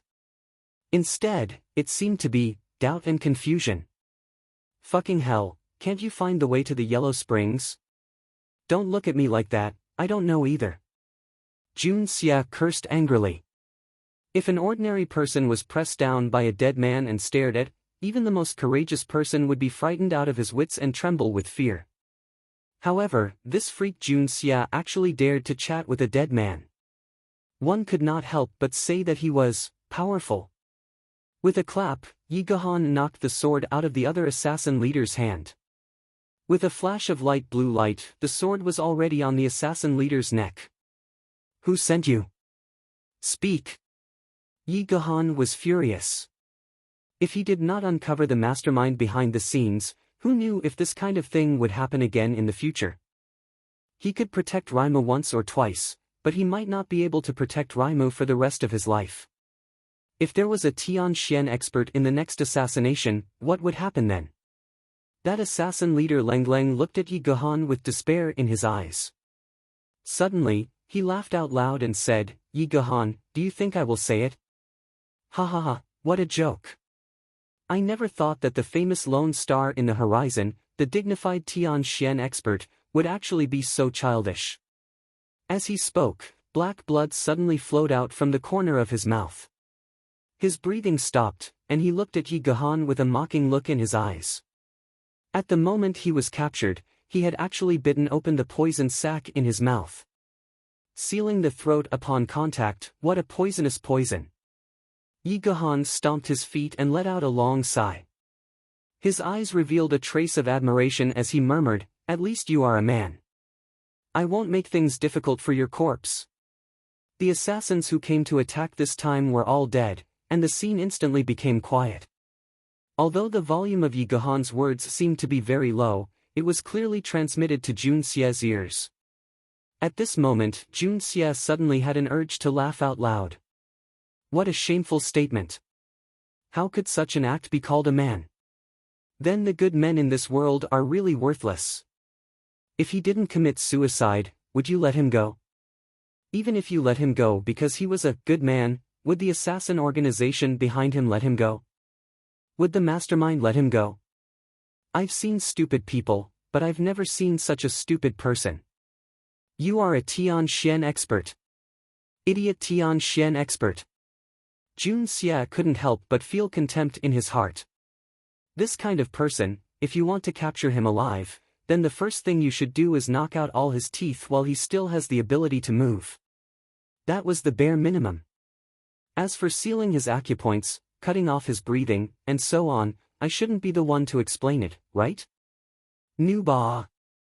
This is really too unprofessional. Jun Xie, the professional assassin, sighed. The scene was full of blood. Princess Raimo slightly frowned, as if she couldn't stand the strong smell of blood. She came forward and asked, Uncle Yi, when did you practice such a superb skill with throwing knives? Can you teach me when we get back? As soon as the throwing knives were mentioned, Yi Gahan suddenly came to his senses. He cupped his hands and bowed to the sky, and said in a clear voice, Many thanks to the senior for saving me today, this Yi can't thank you enough. Raimo's knowledge and experience is shallow. If I have offended the senior in any way, then I ask the senior to be magnanimous and forgive me. If the senior has any orders, then just say a few words. This junior will go through water and tread on fire without hesitation to repay the senior's kindness. In his heart, Princess Raimo was like his own daughter. She had become his only hope in life. The mysterious expert who had saved Raimo had saved him. Therefore, he didn't mention who he had saved when he expressed his gratitude. No matter who it was, everyone would feel the same way.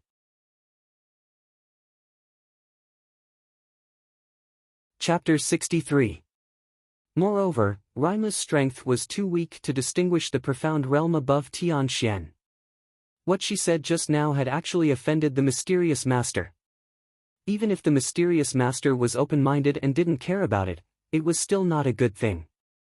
Once such a master got angry, the consequences would be unimaginable.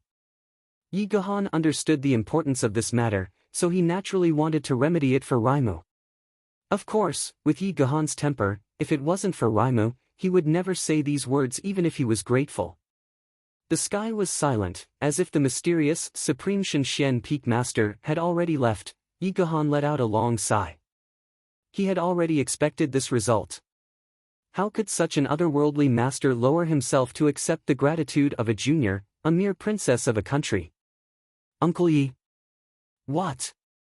What are you talking about? Princess Raimo opened her eyes wide curiously. Meng, your unintentional words have greatly offended the person who saved you. The senior who saved you is really someone else. Moreover, this senior's cultivation is far above mine. No, we can't be compared at all. Yi Guhan looked solemn. That saber is already at the peak of the human world. It's not something I can do. Ah! Princess Ling Meng cried out in surprise, her slender jade-like hands covering her small mouth. There is such a thing. Uncle is already a master of Tianxian Peak. Isn't that senior even more brilliant? It's absolutely true. Yi Guhan nodded in a serious manner. Princess Ling Meng composed herself and put on a solemn expression. She faced the sky and bowed deeply. Ling Meng thanks Senior for saving me. Earlier, I had insulted Senior with my words. I am even more grateful for Senior's magnanimity in forgiving this Ling Meng. I wonder if Senior would be willing to show yourself so that this Ling Meng can personally thank Senior for saving my life. Of course, the sky was still completely silent. There was no news at all. If it was a true Tianxian master or an even higher existence, why would he care about the gratitude of a mere princess? If it was a true supreme Shenxian master, even if the emperor of Tianxiang was here, he might not be willing to show himself. It wasn't that Princess Raimu didn't understand this, but out of gratitude, regardless of whether that person was still alive or not, she still had to thank him. Since Uncle Yi said so, this matter was absolutely true and could not be doubted. It's a pity that I didn't get the chance to meet you. Yi Guhan heaved a sigh. His face regained its cold arrogance. He stood desolately on the side and said, Little Meng, Uncle Yi will leave first. You should return to the palace as soon as possible. The imperial city's garrison is about to arrive. In the distance, the thunderous sound of horse hooves was getting closer and closer. Princess Raimu looked at Yi Guhan expectantly and begged, Uncle Yi, when will you come to see Menjur again?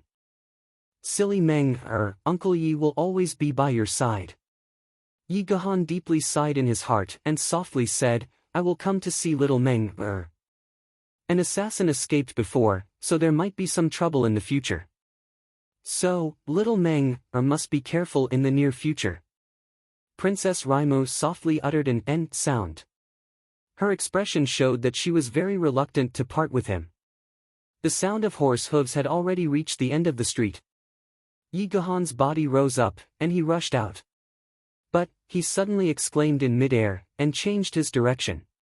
He rushed over from Jun Xie's side. His sharp eyes swept around, and he saw the small throwing knife in the throat of the assassin who had fallen on Jun Xie's body. He couldn't help but feel grateful in his heart. It turns out that this senior has already taken care of this trouble for me. I'm really ashamed. He didn't stay any longer, and lightly flew up to the eaves. With a flash of blue light, he suddenly disappeared.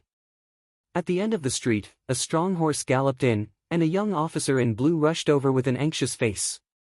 Seeing that Princess Raimu was standing there, he breathed a sigh of relief, and hurriedly saluted, Your Highness, are you all right? The concern in his words was obvious. Princess Raimu looked at him blankly. She slightly bent down, and picked up the two throwing knives on the ground. She carefully looked at them. The throwing knives were as thin as cicada's wings, small and exquisite, with a subtle arc and beautiful lines. Princess Raimu fell in love with them at first sight. Her jade-like face couldn't help but show a slight excitement. This is the magical weapon used by the master that even Uncle Yi is ashamed of his inferiority. What a lovely knife. This knife? The young man asked in a low voice. Princess, you still need to be careful of such a lethal weapon. If it wasn't for the master who released the throwing knives, I would have already died in the hands of the assassins. How could I wait until now for you to come and rescue me? Naturally, the existence of Yi Guhan couldn't be known by unrelated people. Princess Ling Meng gave him an indifferent look, a trace of weariness and a touch of sadness appearing on her pretty face. In the past, when she left the palace, she would at least have a jade-level master by her side, and that was personally arranged by her father, the emperor. Why was she sent out to do something this time? And a few elite gold-level masters in the guards were also transferred for some reason, and it was at such a time when she came out that she encountered the assassins. All of this, what does it mean? It goes without saying. Princess Raimu was extremely intelligent, and she already knew it, but she tried hard not to think about it. She really didn't want to think about it, and she also didn't dare to think about it, because the result would really make her heart ache. It was really painful, it was heart-wrenching. It's fine if you guys fight for the throne, but why do you also treat me as a tool of war? It's just a mere throne, is it really that important? Could it be that in your eyes, I can only be a tool to frame others for your own benefit? Although we are not siblings, we are still the same father, and the blood is thicker than water. Why? Why? Could it be that there are no blood relatives in the royal family? Princess Ling Meng could feel the cold aura emanating from the two flying daggers as they made contact with her skin. However, Princess Ling Meng felt a great sense of warmth and security. This mysterious Sky Xian expert had saved his life. And he had almost wasted that man's help. But he hadn't punished him in the slightest, even though he was a top-notch expert. Princess Ling Meng couldn't help but yearn for his open-mindedness.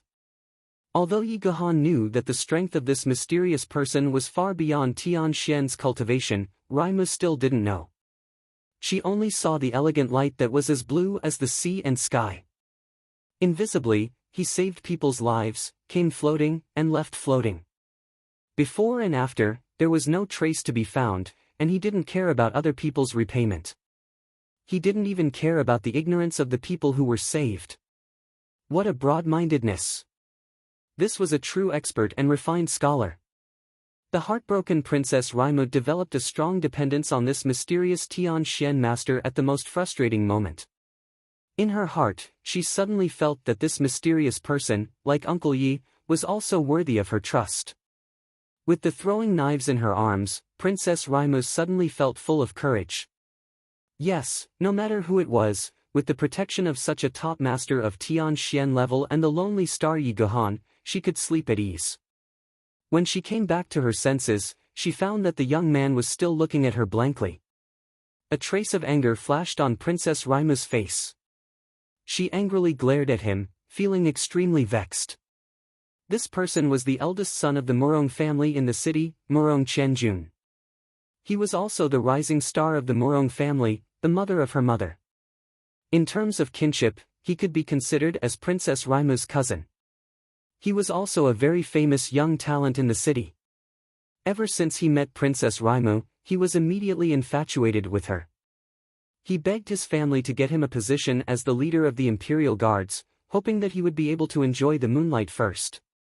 Thus, he began to crazily pursue Princess Raimu.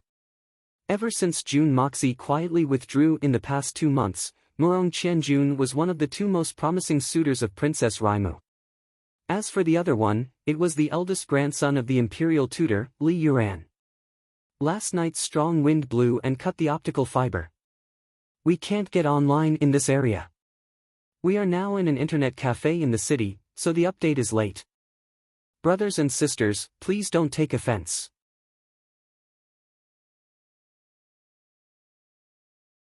Chapter 64. Anyone who looked at him would feel that this young Master Murong was extraordinary in both literature and martial arts. His appearance was elegant, his demeanor was elegant, and his martial arts were high. He was indeed an excellent match for a woman. However, Princess Ling Meng felt that this person was very hypocritical. In front of her, he would always put on a mask of deep affection. She had been living in the palace for a long time, yet she was unable to judge how much of this deep affection he had for her was real. How much of it was fake? What was this man's true face and true temperament? Princess Raimu felt that she really didn't have the slightest bit of confidence. As for the other suitor, Li Yuran, the first heir of the Li family, and also the #1 scholar of the Tian Xiang Empire, Princess Raimu couldn't fathom him.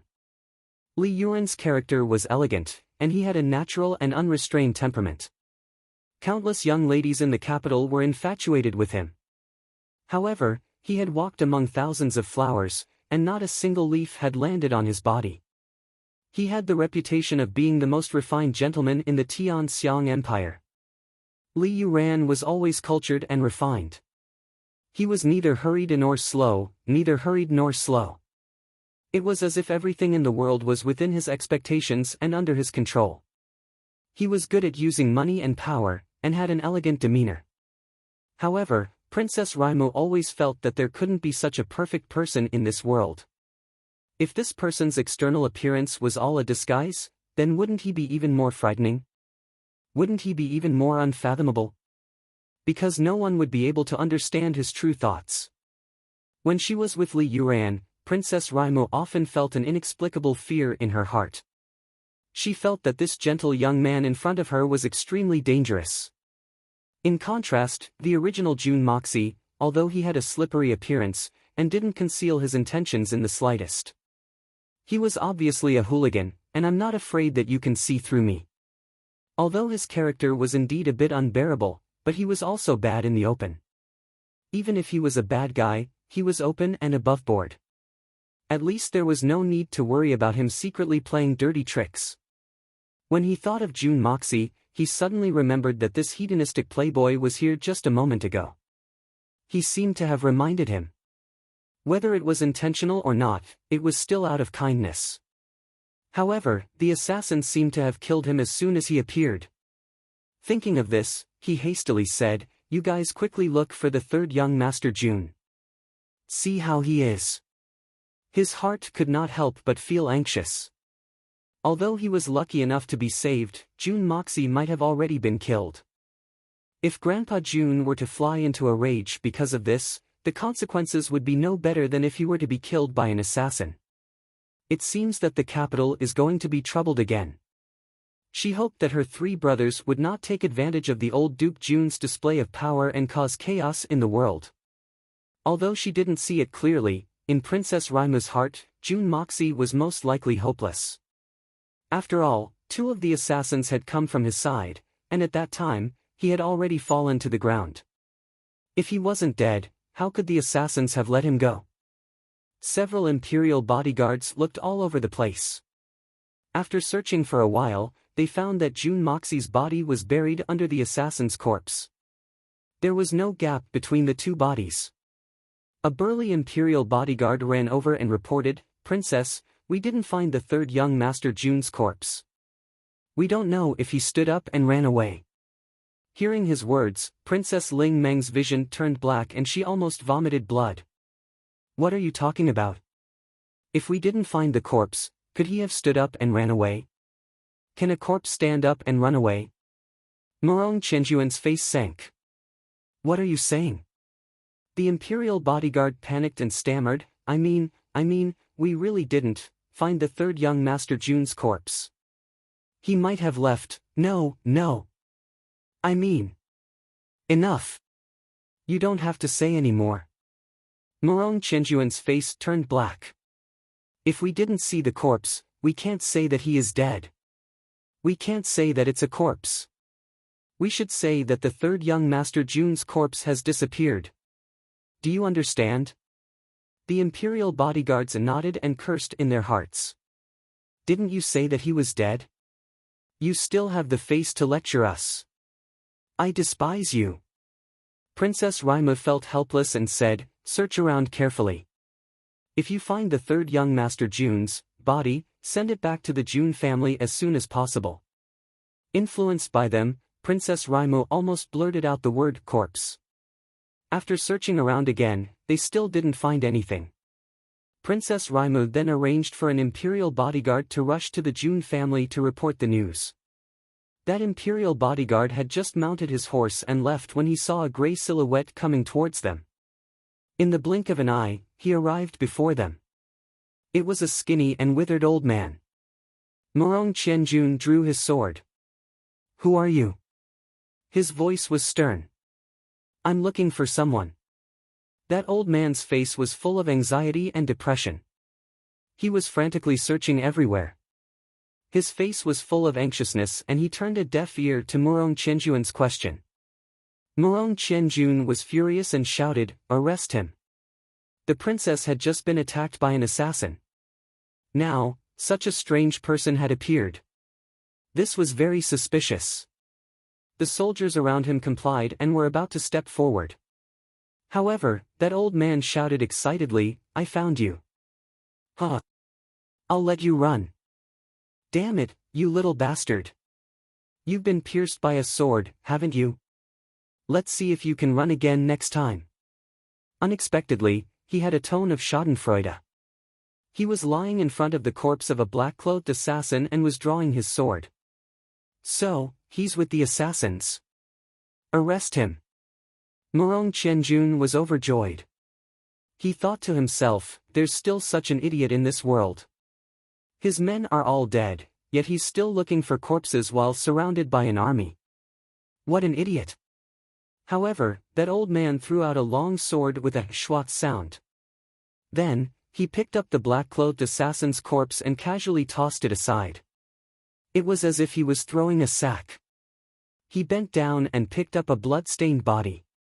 Princess Raimu hastily stopped Morong Qianjun. After looking carefully, she realized that the person was actually Jun Moxie. His head and face were covered in blood. He looked as if he could die at any moment. She immediately jumped in fright. However, when she saw that Jun Moxie's eyes were rolling around, she couldn't help but feel happy. So, this guy is still alive. May I ask who this old man is? Princess Raimu asked. I don't have time to talk to a little girl like you. This old man needs to quickly treat his injuries. Otherwise, this brat will really die. The old man picked up Jun Moxie's body. With a shake of his head, he leaped in front of Morong Qianjun. He glared at him and scolded, "Little bastard. In the future, pay attention to what you say." Then, he withdrew his head and disappeared like a wisp of smoke. Morong Qianjun was about to explode in anger, but he had already lost sight of that old man. He couldn't help but seethe with anger. However, in front of Princess Raimu, he still had to maintain his composure. He could only grit his teeth so hard that they made cracking sounds. In his heart, he had already cursed that old man's 18 generations of ancestors. This is bad. Princess Raimu's complexion changed. I just sent someone to inform Senior Jun that Jun Moxie has been taken away. If Senior Jun Moxie were to fly into a rage, wouldn't that be bad? Morong Qianjun comforted her. Princess can be at ease and return to the palace. I will immediately arrange for someone to go to the Jun family and report that Jun Moxie, that scoundrel, that guy is still alive. Princess Raimu let out a long sigh of relief. That would be for the best. Turning her eyes, she discovered the flying dagger on the assassin leader's throat. She couldn't help but exclaim in surprise. So, this senior had already dealt with this trouble. It's laughable that I didn't know about it. Walking over, she bent down and pulled out the flying dagger. Sure enough, it was of the same style as the other two. She couldn't help but feel fascinated. Such an expert, I wonder when I will be able to meet him and thank him in person. Princess Raimu turned her head and looked at the battered and exhausted convoy. She sighed. How am I supposed to go to the Dugu family in this state? Recalling the words that Uncle Yi had said to her, she opened her mouth and said, Let's return to the palace. Record the names of all the imperial guards who died in battle and report them to the inner palace. They will be compensated generously. Looking at the scene with pity, Princess Raimu closed her eyes and 2 drops of tears flowed down her cheeks. These people, all died for me.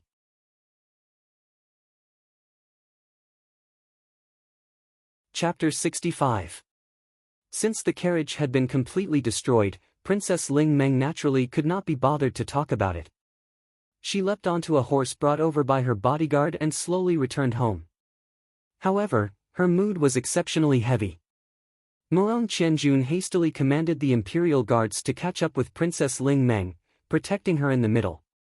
Riding on his horse, he turned his head to look back and thought to himself, that Jun Moxie fellow looks like he is seriously injured. I wonder if he will die. If he's dead, that would be for the best. I want to beat him up whenever I see him. He's asking for a beating. He actually wants to woo Princess Raimu with that kind of conduct. He really doesn't know his own worth. He snorted as he looked at Princess Ling Meng's graceful figure from atop his horse. He could not help but be dazzled by her beauty. His mind was captivated by her, and his mind was in a state of limitless ecstasy. For a moment, he had completely forgotten to send someone to inform the Jun family. "I say, old man, you've been following me like a ghost for 3 days. Don't tell me you've taken a fancy to me because I'm handsome." Jun Xia was held in the bosom of the old man as though he was a baby. This old man was like a dried-up chicken, his entire body seemingly devoid of flesh. Jun Xia felt an indescribable discomfort throughout his body, as though he was lying on a cobblestone. Knowing that this old man would definitely not harm him, there was no need for him to be courteous and ridiculed him. "Pfft! Do you think I want to follow a prodigal like you? You've been running around all day. I don't know what kind of dirty tricks you've used to escape from my sight. What do you think? Is this retribution? If it wasn't for your grandfather spending a lot of money." "Ha! How did you know I've been following you for 3 days?" The old man's face was full of resentment. He felt that following this debauchee was degrading him. He was about to complain when he suddenly realized something was wrong. This was no small matter. How did this useless brat know that I've been following him for 3 days? Could it be that my invisible tracking skills have deteriorated to this extent? In his shock, he immediately stopped in his tracks. He did not even mind Jun Xia's disrespectful way of addressing him as an old man. "Idiot! Why are you asking such a simple question?" "Of course, someone told me." Jun Xia thought for a moment and casually said. Although this old man's tracking method was not as good as Jun Xia's, but even in his previous life it was still first-rate. Based on the original Jun Moxie's skills, even if he trained for another 100 or 80 years he would not be able to detect it, not to mention escaping from this old man's sight. "You're the idiot." "Of course, an idiot like you wouldn't be able to sense me." "HM. Who told you that? Did that person help you escape from my sight?" The old man was shocked. With his tracking skills, he was actually being tracked by someone else, and he didn't even know. Moreover, that person had the ability to make a trash kid like Jun Moxie escape his tracking. This was too terrifying. What kind of strength did that require? If this person was an enemy, how would I know who that person is? Jun Xia continued to bluff. "I've never seen him before." "Oh. Of course. How could a trash like you be able to meet such an expert? So, it was that man's idea to get rid of me? Did he give you the idea?" The old man's first impression was the strongest, and he was even more certain that this debauchee definitely did not discover his ability. However, there was still a glimmer of hope in his heart.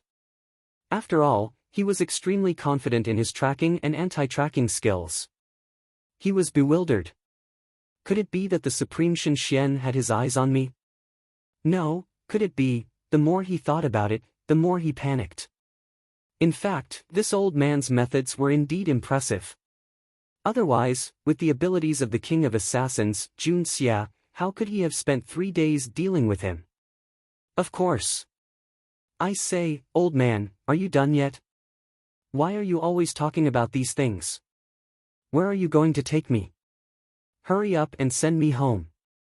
Jun Xia felt a little uncomfortable. He cursed in his heart.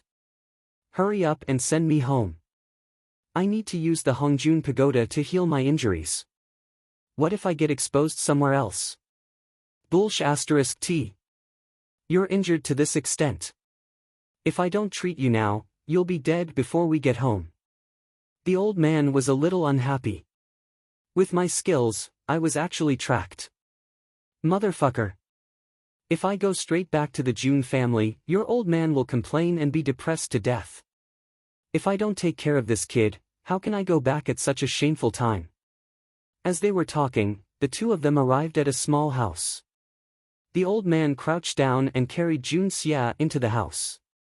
He placed Jun Xia on the ground and began carefully inspecting the wounds on Jun Xia's body. After inspecting them from top to bottom, he could not help but click his tongue in wonder. On Jun Xia's chest, a sword had seemingly pierced through his chest. Additionally, there were also two distinct purplish-black bruises on his chest. It was obvious that two kicks had landed on his chest at the same time. Considering the skills of those silver-level assassins, any one of them would be enough to take his life. Yet, this kid had been stabbed in his vital areas and kicked twice, yet he was still alive and could even speak. This was not the most shocking part. What was truly outrageous was that not even one of his ribs was broken. The old man carefully used his Xian Qi to examine his meridians. There was no damage to his internal organs. His eyes could not help but widen. Wasn't this stab a little too coincidental? It actually stabbed into the crevice. This kid's luck was a little too good. Brat, you didn't hire that bunch of killers, did you? Why did they take care of you so much?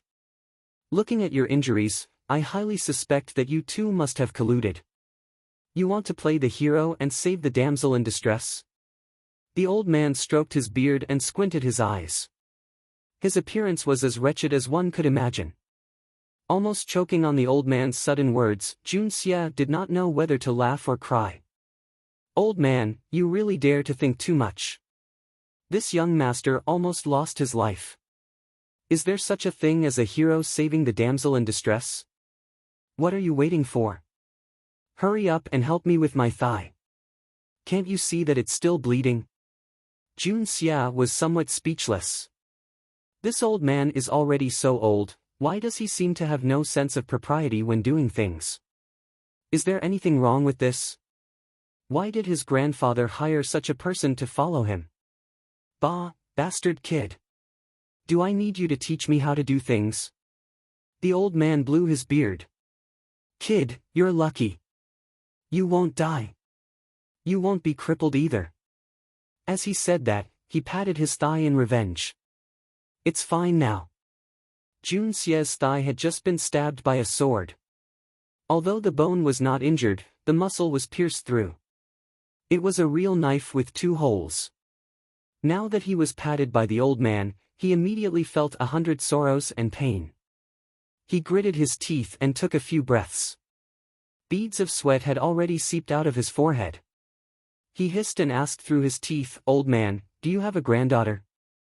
The old man immediately became vigilant. He glared at him. What do you want? But he forgot why this kid asked him to treat his thigh. The sword on his chest was much more important than his thigh. If you have a granddaughter, I will rape her first and then kill her. My heart will ache to death, you heartless old man. Jun Xia scolded in his heart. Can't you see that I'm seriously injured? And you're still patting my wound. Oh, what I mean is, it's more attentive to let a woman do this kind of work. How can a man not lower his head when he's under the eaves? That won't do. The old man shook his head. You're a pervert. Who in the entire Tianxiang city doesn't know that? Jun Xia was completely speechless. Who said I'm a pervert? The pervert is obviously Jun Moxie, not me. By the time the old man finished treating Jun Xia's wounds, it was already late at night. Of the two, one was impatient. He wanted to use the Hongjun Pagoda to heal his wounds as quickly as possible. But, he didn't have the opportunity to do so. So, he was extremely annoyed. The other one was thinking, who is the expert who discovered me and tracked me? These two heartless fellows didn't even think of sending a message to their families first. Murong Qianjun, who had solemnly promised Princess Ling Meng that he would report to the Jun family, immediately threw this small matter out of his mind. But, what the two of them didn't expect was that Princess Raimu had already sent a letter to the Jun family before the old man arrived. She had informed them that Jun Moxie had gone missing. They didn't expect that because of this delay, Jun Zhantian's anger would soar to the ninth heaven, and he would almost massacre the entire capital. The Tang family's courtyard was also in a state of mutual hostility when the assassins attacked Princess Raimu's convoy at nightfall.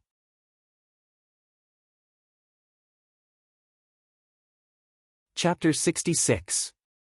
Old Master Tang's face was gloomy as he stood on the doorstep. His eyes flickered with a faint trace of desire. After much difficulty, Grandfather Tang finally managed to find a clue that might or might not even be considered a clue. Grandfather Tang could not wait any longer. Making a move during the day would cause too much of a commotion, but Grandfather Tang did not intend to wait any longer. Night had just fallen and all the experts of the Tang family had already gathered. 246 people.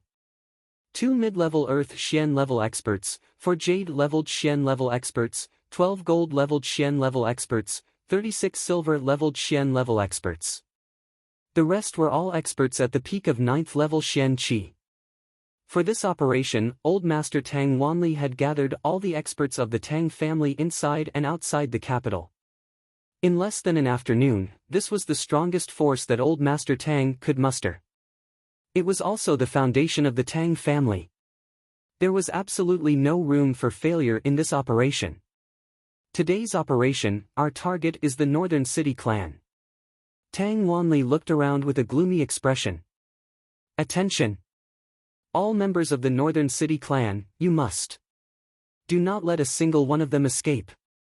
Especially the high-ranking members of the Northern City clan. Do not kill, do not indulge, capture them alive. Do all of you understand? Understood. Everyone replied in unison. Although they did not know why they had to deal with the Northern City clan, they also felt that using such a large force to deal with a mere Northern City clan was making a mountain out of a molehill. However, seeing the gloomy expression on Tang Wanli's face, none of them dared to say a word. This operation will be personally commanded by this old man. If anyone of the Northern City clan manages to escape, then bring your head to me. Old Master Tang gave the harshest command. He slowly looked around and saw that everyone's expression had changed from the casual attitude they had when they first heard about the Northern City clan to a cautious one. Old Master Tang waved his hand. Move out. 246 people dressed in black robes walked out of the door without a sound. Old Master Tang's black cloak fluttered in the night wind as he strode down the doorstep. Although he was old, he was still hale and hearty. It could be seen that the strength of each step represented the old man's indomitable determination for tonight's operation. Wait. I'll go too. Following the voice, a big meatball wrapped in black cloth rushed out of the inner courtyard. Tang Yuan's figure was not suitable for night travel, so he did not have any clothes for night travel. However, he still wanted to join in the fun. Unfortunately, his figure was a little too that. In the end, he simply wrapped himself in a black cloth and rushed out just like that. Get lost. In the darkness of the night, in a large house. This was the headquarters of the Northern City clan. Old Master Tang's white beard fluttered in the wind as he calmly arranged his men. More than 100 high-level cultivators surrounded the mansion so tightly that not even a drop of water could trickle through. Everyone held their breaths, not daring to make even the slightest sound. They quietly waited for Old Master Tang's command. As for the other 100+ cultivators, Old Master Tang had already divided them into 4 groups. They were to charge towards the 4 halls of the Northern City clan, the gambling dens and other places that belonged to the Northern City clan, and even the homes of the Northern City clan's leaders. Old Master Tang's intention was to simply take action. They would attack from outside to inside, leaving no one alive. They would capture them all in one fell swoop. Only at the last moment would they deal with the headquarters of the Northern City clan. At present, there were more than 100 high-level cultivators surrounding the mansion. The people inside were like turtles in a jar. There was absolutely no hope of escape. Capture whoever comes out. In addition, they could use this method of killing with a blunt knife to probe the attitude of the Northern City clan. If the Northern City clan remained unmoved and allowed themselves to be dealt with, then it would mean that the Northern City clan had nothing to do with the Tang residence robbery. Even if they were related, it would only be a trivial matter. However, if they were to put up a desperate struggle, then Old Master Tang would believe that he had caught a big fish.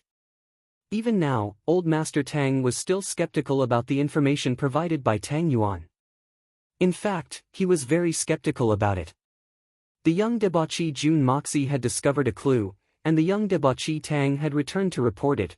No matter how you look at it, the credibility of this information was too low. Who would believe it? This old man was muddle-headed and desperate to find a doctor. Let's just consider it as getting rid of the scourge for the people. However, if I were to find out that this matter was actually a plot by these two debauches to take revenge, even if Jun Zhantian were to stop me, this old man would still capture Jun Moxie and Tang Yuan and give them a good beating. I will beat Jun Moxie into a fatty man and beat Tang Yuan into a skinny man. Let's swap their bodies. Humph. Old Master Tang's face turned gloomy as he secretly gritted his teeth. Looking at the gradually increasing number of bundled-up captives, Old Master Tang sighed inwardly. He had already made up his mind to go back and teach these two debauches a lesson. These two fellows had too much courage. It had been half an hour since they had surrounded this big mansion. They had captured every single person who came out of the mansion, sealed their internal energy, bound their hands and feet, gagged their mouths and piled them up here. The number of people there was already quite a lot. Logically speaking, there should have been some sort of reaction from the inside. However, up until now, there had not been the slightest bit of movement from the inside. All of them were so obedient. It seems that the Northern City clan could not possibly be the ones who stole the Shen Dan. True, what kind of joke is the Northern City clan? They dared to provoke the tiger's whiskers of my Tang family. In the distance, figures could be seen everywhere. The experts of the Tang family returned one by one. Each of them carried a few people in their hands, all of them tightly bound up. The mopping up of the Northern City clan's periphery had ended. Old Master Tang's heart was filled with disappointment. His face twitched and he cursed in his heart, Tang Yuan. Jun Moxie. This old man will never forgive you two bastards. To think that you would gang up and use this old man as a spear. This old man must. Old Master Tang did not have the time to think about what to do. At that moment, countless black-colored human heads suddenly emerged from the walls of the Northern City clan's mansion. Each of them had their bows knocked and a hail of arrows shot towards the experts of the Tang family who were lying in ambush outside. At the same time, a shout came from within and people rushed out from the front door, back door, side door and the top of the wall. It was as though a bomb had gone off and they were scattering in all directions. They actually dared to start a war without a declaration. They did not even have the attitude to negotiate with old Master Tang. Moreover, they were all scrambling to escape, all of them hating their parents for not giving them 2 more legs. What does this mean? Damn it! Such an intense reaction. How is this any different from a rebellion? Old Master Tang stared with wide eyes, his eyeballs seemingly about to pop out from their sockets. This sudden change in situation caused the old man to be unable to comprehend it. After a long time, he slapped his thigh fiercely. Paw! It was so painful that he sucked in a breath of cold air. However, his heart was filled with excitement. There's hope. Several muffled groans rang out.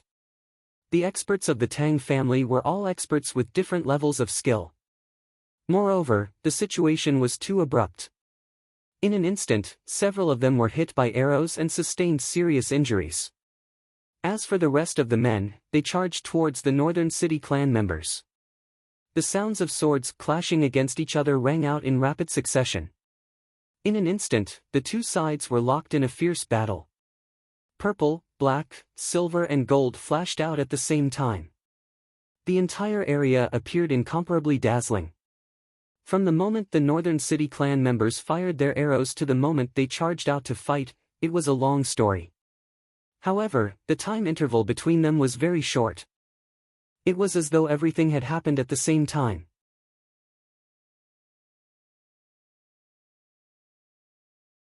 Chapter 67. Old Master Tang's eyes widened in surprise. His originally gloomy face suddenly turned into an inexplicable excitement. His hands trembled in excitement. His eyes shone with a look of relief. The old Marquis Tang, who had been calm for half his life, finally let out a string of expletives as his white beard trembled. Fuck. There is actually a connection. It might even be the main character. Motherfucker. Who would have thought that this brat, Tang Yuan, would make such a great contribution? Who said that a blind cat could not find a dead mouse? This old man will definitely reward him well when I return. Thinking of this, old Master Tang's face suddenly turned awkward. He looked around like a thief. Tang Yuan's mother, I cannot scold him like that. That is my daughter-in-law. For Northern City Clan to react in such a manner, it must be related to the robbery of the Tang family. Otherwise, how could a mere Northern City Clan dare to attack the family of the Marquis of the Empire and the Minister of Revenue, a first-rate family in the entire Tianxiang kingdom? This was simply eating a bear's heart and a leopard's gall, a cat licking the tiger's nose. This was a classic case of seeking death and extermination. Seeing the members of Northern City Clan coming out one after another, being thrown to the ground and tied up, old Master Tang coughed a few times and stood with his hands behind his back. His eyes were like an eagle's and his face was as calm as still water. His beard fluttered in the wind as he stood there motionless, a dignified air about him. Bang! One of the Northern City Clan members was sent flying. Before he could fall to the ground, a rope was wrapped around his waist. The rope quickly circled him a few times before he fell to the ground, turning him into a big dumpling. Pang! A punch landed on his face, causing his teeth to fall out. Before he could even scream out in pain, a smelly cloth was stuffed into his mouth. Next, he was tossed into the air, flying several zhang away. The whole process was as smooth as moving clouds and flowing water. Bang! When he landed, he found that he was surrounded by familiar faces. Bang! Another one. Bang! The 240-plus experts of the Tang family slowly advanced from outside to inside. Not a single drop of water could escape, not a single drop of water could escape. The Northern City Clan's clan leader, Qin Hu, was being besieged by 3 gold-leveled Xian Qi practitioners. No matter how hard he tried, he was unable to escape. His face was filled with despair. Not too far away, there was an Earth Xian expert with his hands clasped behind his back, looking at him indifferently. He couldn't charge out, he couldn't retreat, and he didn't even have the chance to commit suicide. If it weren't for the fact that the 3 of them wanted to capture Qin Hu alive, he would have long since stepped into the netherworld. Great Sect Master Qin was about to go crazy. The surroundings were gradually cleaned up. One by one, the experts of the Tang family gathered around. Some of them even rushed into the mansion with a swoosh and started a carpet search. They were almost as meticulous as tearing down a house. They did not miss a single spot. They even dug 3 feet into the ground to check the color of the soil in the places that might or might not have a secret passage. Not long after, there was a burst of jubilation. Found it! Old Master Tang's face lit up and he walked forward. He saw a few experts of the Tang family carrying a person out. It was Qin Hu's son, Qin Xiaobao, and a few gorgeously dressed women. Qin Hu had hidden them in the most secret chamber of the clan. Originally, he wanted to rush out alone. Even if he couldn't survive, he hoped that he would be lucky enough to save his son. He didn't expect that the Tang family would be so good at raiding houses. The secret chamber was nearly 1 zhang underground and the exit was very well hidden. Yet, they were still able to find it. Seeing his son being captured, Qin Hu was completely disheartened. He had completely lost the courage to resist. He was already in a difficult situation. If not for the fear that he would risk his life to fight, he would have been captured alive long ago. At this moment, he had completely lost his will to fight. His attacks were no longer methodical. The 3 gold-leveled experts moved forward at the same time. Qin Hu fell down like a lump of soft mud. His body's senses were still functioning normally. Only the control of his body, or the authority to control his life and death, no longer belonged to him. It was a complete victory. Old Master Tang slowly walked in front of Qin Hu. He lowered his head and looked at Qin Hu's dejected face. He waved his hand and the people around him tactfully retreated to the side. They left a large empty space in the middle. "Where is that thing?" Old Master Tang said in a low voice. His eyes were like sharp arrows as he looked at Qin Hu's eyes. He went straight to the point the moment he opened his mouth. He wouldn't give Qin Hu a chance to deny it. This sentence could easily give Qin Hu an illusion, which was, I already know that you are the one who stole the Xian Dan. I already have absolute evidence in my hands. It all depends on whether you want to cooperate or not. As long as Qin, who was one of the people involved in this matter, when he suddenly heard this sentence, and when he was a prisoner, there was a 90% chance that he would break down. As expected, Qin, who was tongue-tied. His eyes revealed complete despair. Old Master Tang, who was closely observing his every reaction, was overjoyed. His heart that had been hanging in suspense for a long time was finally at ease. As expected, it was the mastermind. Tang Yuan, oh, Tang Yuan. This grandson has finally done something proper. Moreover, it's a very serious matter. He's promising. Wait, this matter seems to have been reminded by that debauchee of the Jun family, Jun Moxie. Old Master Tang immediately sighed in his heart. It seems that having a group of debauches isn't necessarily a bad thing. At the very least, they are still useful at crucial times. Take this old man for example. Didn't everyone call me a debauchee in the past? Isn't it still the same now? Cough cough. Realizing that he was thinking too far, Old Master Tang immediately came back to his senses. He had already decided in his heart that regardless of whether or not the Xian Dan was found, the Tang family would at least owe Jun Moxie a huge favor this time. It seems that I have to get closer to the Jun family in the future. How would I know anything about the Xian Dan? Tang! Old Master, I don't know why you suddenly treat us like this. Qin, who answered in a flustered manner. His eyes flickered as he tried to deny it, hoping for a fluke. You brat, you really don't know how to talk big. Did this senior say that it was the Xian Dan? Hee, it doesn't matter if you don't know. I will let you know soon enough. Old Master Tang smiled kindly. With a wave of his hand, an expert from the Tang residence carried the mud-like Qin Xiaobao over. Throwing him on the ground, he turned around and walked away. Qin Hu, I heard that this is your only son. No matter what happens to the Northern City clan, as long as you tell me what you know, I can guarantee that your son will be fine. I will also protect the last remaining descendant of the Qin family from harm. Old Master Tang wanly chuckled, his attitude extremely amiable. Of course, if you can't remember it no matter what, I believe you will soon see what will happen to your son. But in that case, it won't be very pleasant for everyone. You know what I mean, right? Father, save me. Qin Xiaobao cried out miserably. For this typical spoiled second generation, this year was simply a year of disaster for him. With great difficulty, he finally saw a beautiful woman on the streets, but before he could do anything, he had only said a few flirtatious words when he was captured and brought in, breaking his dantian and crippling his profound energy. With great difficulty, he had finally recovered and was able to move freely, but when he went to a restaurant, a ball of snot was thrown on his face. He had only cursed a few words when he was beaten up and even had his leg broken.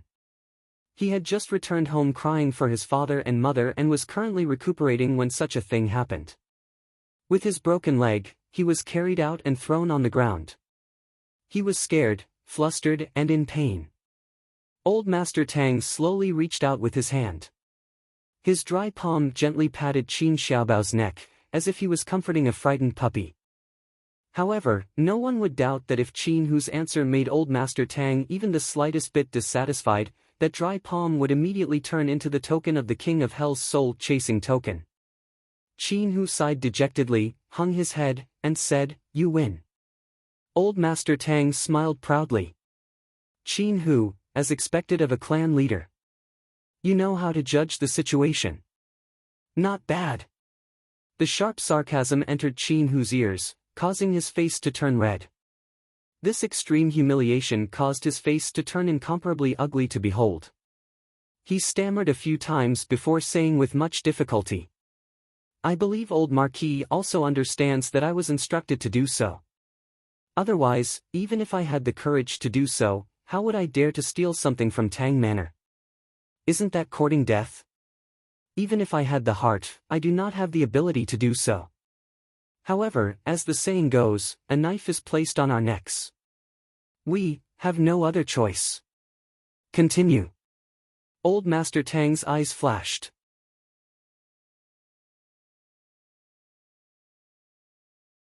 Chapter 68. Old Master Tang was a man of the ways of the world. He knew that Qin Hu's Northern City clan would not dare to behave atrociously in front of the Tai Sui clan. At this juncture, it was even more impossible for him to utter such a lie. If what he said was true, then there must be more to it.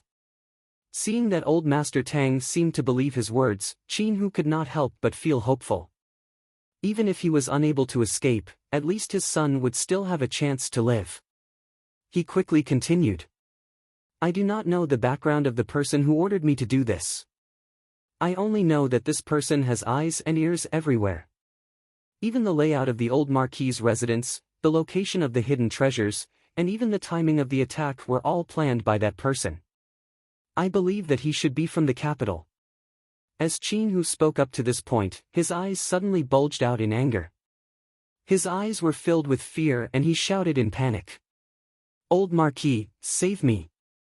At this moment, a sharp whistle suddenly sounded in the sky. Yellow light surged, and a huge pressure came crashing down from all directions. Without any warning, the entire sky seemed to suddenly have a few small suns, and a thick earthy yellow light filled the entire sky. Earth Xian experts. 3 vigorous figures descended with lightning speed, forming a triangular formation as they charged towards Old Master Tang. All of them were dressed in black and their faces were covered, revealing only a pair of bright yellow eyes. The experts of the Tang family cried out in alarm. One by one, they rushed forward without a care for their own safety. Unfortunately, they were limited by their own strength and were unable to stop the advance of the Earth Xian experts. Old Master Tang sneered and shouted. Scoundrels, you dare! His white beard fluttered in the wind and his entire body emitted a thick yellow light. He brazenly rushed forward, shielding Qin Hu behind him. The other party's intentions were very clear. They were clearly here to silence him.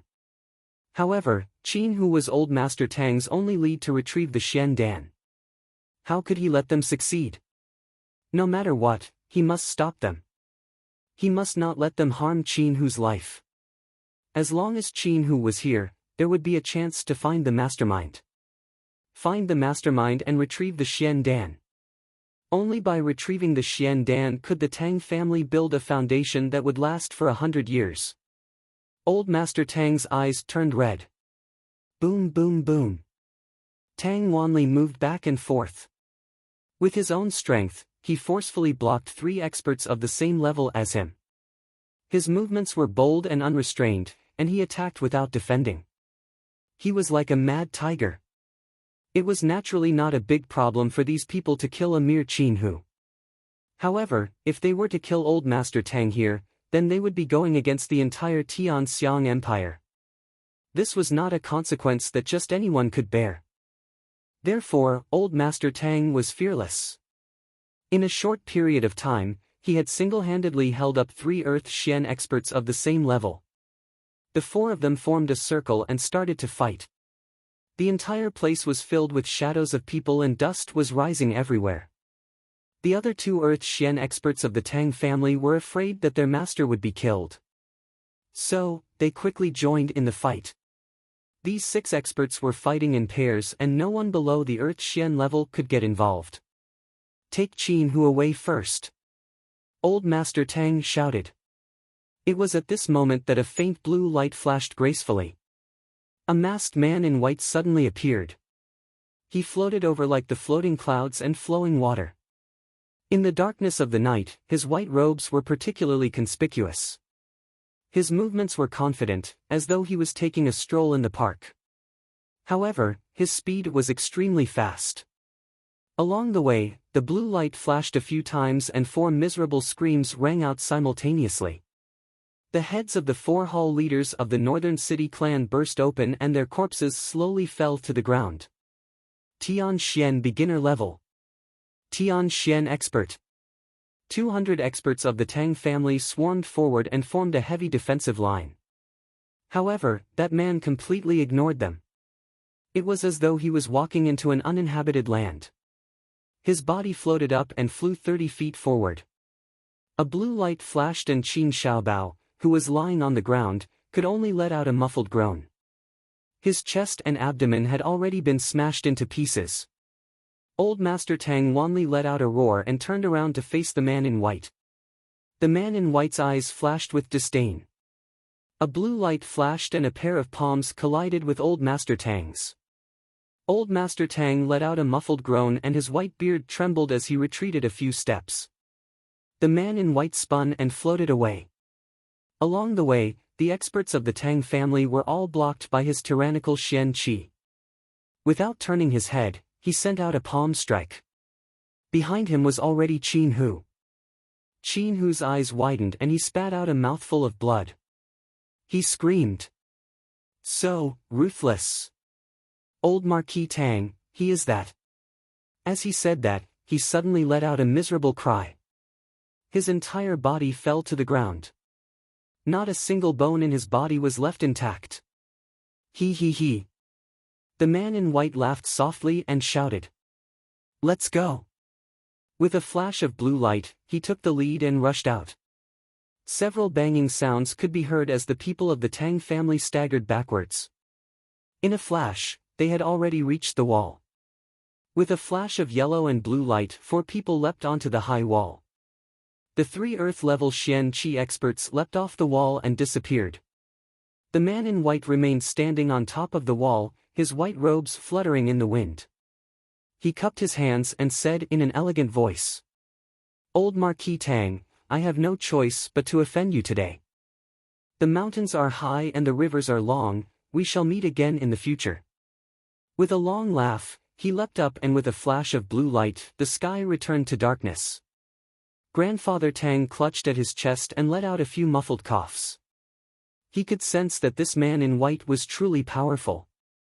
He had indeed gone easy on him. Otherwise, that palm strike alone would have left him with internal injuries. Even so, Grandfather Tang was so angry that his entire body was trembling. Looking at the wretched corpses of Qin Hu and his son from Northern City Clan, as well as the 4 Hall chiefs with their brains burst open, Old Master Tang's hands and feet turned cold. Such a powerful Tianxian expert should have appeared in his own family. He was truly unwilling to accept this. It was not easy for him to find such an important clue. Yet, just as he was about to succeed, he was silenced. The 200+ people who represented the strongest members of the Tang family were gathered here. Yet, they could only watch helplessly. They even had to bear the humiliation of being merciful. How could they endure this? Seeing Old Master Tang gasping for breath, everyone around him lowered their heads in shame. It was at that moment that a heavy, deep and majestic sound rang out from afar, resounding through the heavens.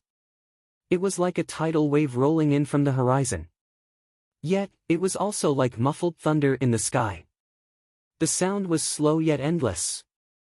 It carried with it an unparalleled aura that could sweep through the heavens and shatter the clouds as it slowly approached. As the sound rang out, the entire heaven and earth seemed to become filled with endless killing intent in an instant. Even the darkness of the night seemed to become exceptionally heavy.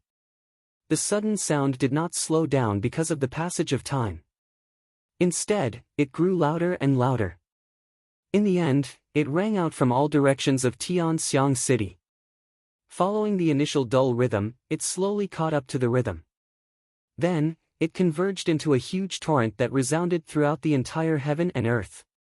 This was the Thunder God's war drum. This was the prelude to a massacre. This earth-shattering sound of the drum was the spark for a large-scale war. The general's gathering drum. After 10 years of silence, the highest command of the Tianxiang Kingdom's military rang out again in the silence of the night without any warning. Once the general's gathering drum rang out, it would signify mountains of corpses and seas of blood. The slaughter of thousands of soldiers and thousands of soldiers, the death of countless lives. This also meant that there would be a group of brave warriors who would close their eyes for eternity. There would also be a small group of survivors who would tread on mountains of corpses and seas of blood to reach a higher position. In all directions, countless soldiers were startled awake from their sleep. Turning over, they quickly put on their clothes. Everyone's eyes shone with a crazed and bloodthirsty light. It's Marshal Jun's general's gathering drum. An Earth Xian expert from the Tang family cried out in shock. Everyone looked at each other in shock.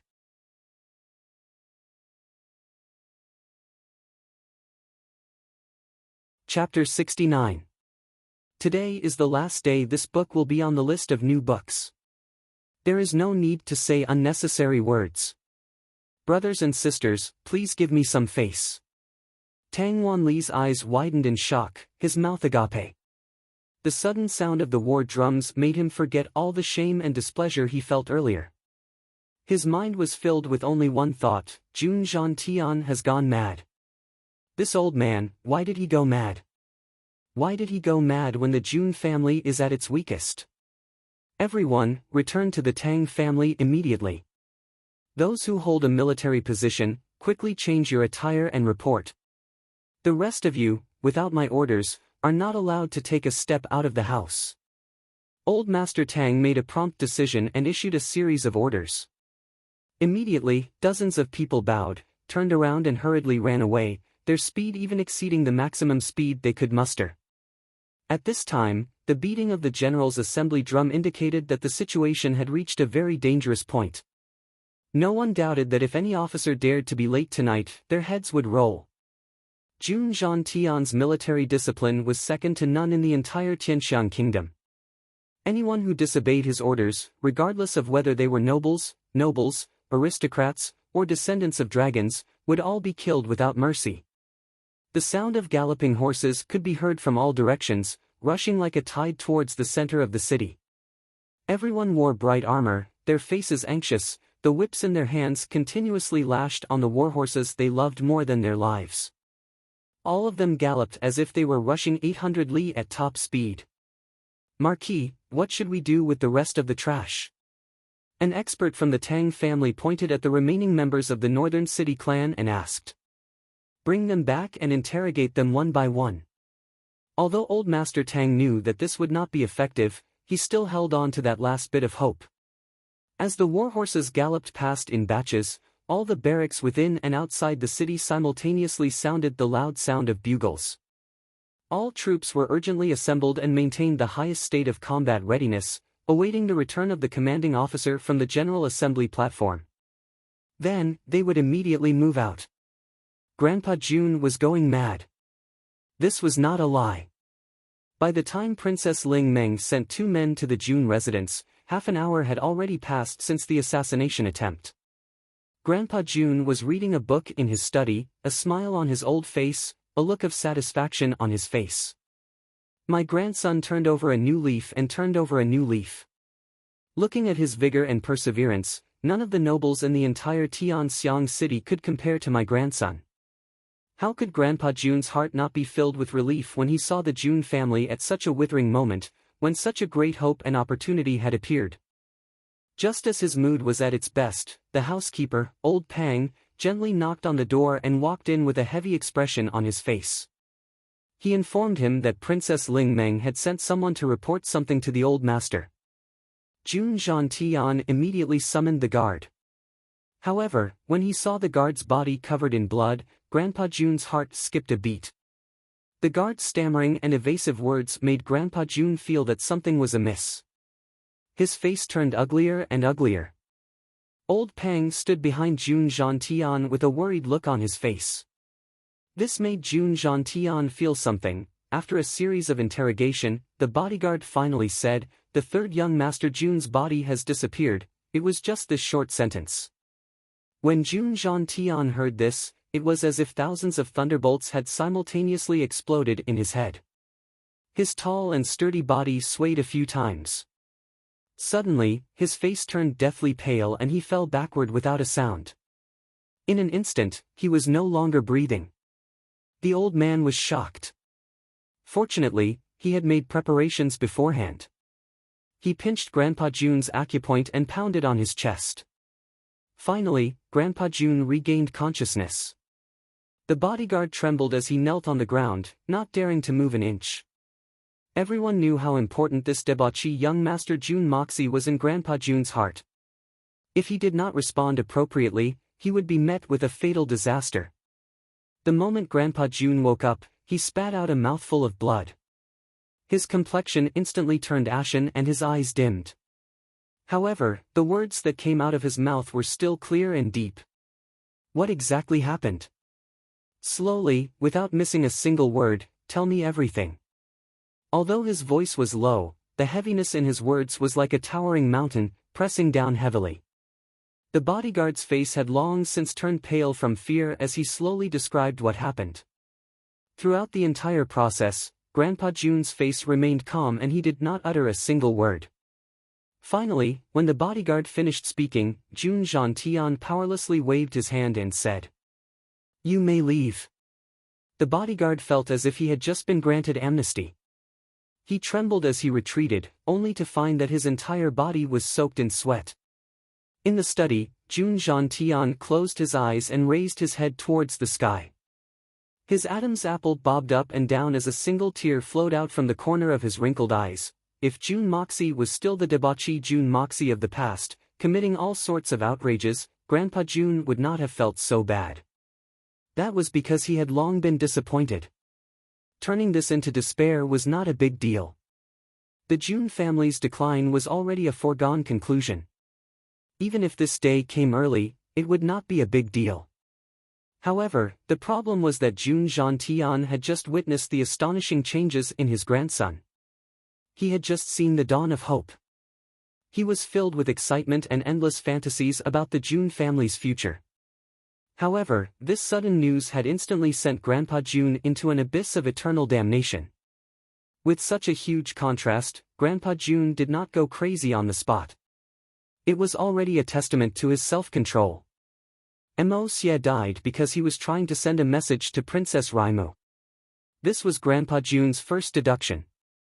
The assassin's target was Princess Raimu.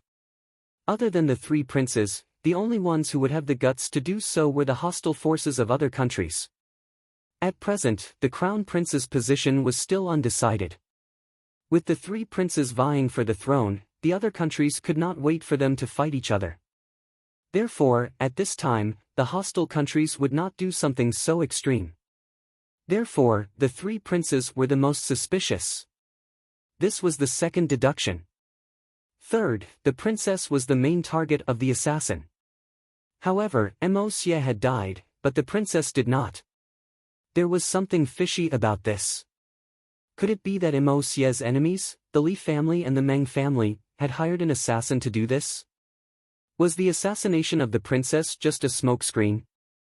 The third deduction. The messenger Xie had died, but the assassinated princess was unharmed. This meant that although Xie had sent a message to the princess did not send any bodyguards to protect him. All the military forces were focused on protecting the princess. As for Xie, he was killed so easily. This was the fourth deduction. The more June Jean thought about it, the colder his face became. His eyes became sharper. In the end, his expression became even more ferocious. Why did my grandson, who sent a message out of goodwill, die just like that, but that damned woman did not die? I, June Jean joined the army when I was young, and have fought thousands of battles in my life. A Grand Duke emerged from millions of corpses and made great contributions to the empire. No one in the entire empire could compare to him. I, June Jean have 3 sons and 3 grandsons. 2 of my sons sacrificed their lives for the empire. My youngest son was crippled for life. My 2 grandsons fought on the battlefield and died an unknown death. Now, my only flesh and blood has sacrificed his life to protect the princess of the imperial family. The June family, full of valiant warriors, has been cut off just like that. If that's the case, what's there for me to miss? It's all over anyway. Why don't I let all the enemies of the June family die with me? June Jean laughed mournfully. The more he laughed, the louder his voice became. He laughed until his face was full of tears. Suddenly, he stood up. His eyes were bloodshot like lightning. Lang looked at the night sky outside the window. Then, she turned around and slowly walked to the portrait of her deceased wife. She stood straight and stared at it for a long time. Her lips opened as if she wanted to say something. However, in the end, she did not say anything. She stretched out her palm and made a gesture in the air. It was as if she was feeling something, or as if she was saying her final farewell. Grandpa June narrowed his eyes slightly. It was as if he was holding back something. Then, he suddenly turned around and picked up the sword that had been dusty for many years. His tall and sturdy body strode out of the room. His white hair floated in the air, and he did not look back. The moment he turned around, 2 drops of tears fell onto the ground, shattering into sparkling pieces. The portrait on the wall was of a benevolent old woman. She still had the same eternal smile on her face. Her eyes seemed to have penetrated through the portrait and extended into the distance. The night wind blew in through the window, causing the portrait to flutter. It was as if the portrait was powerless to stay,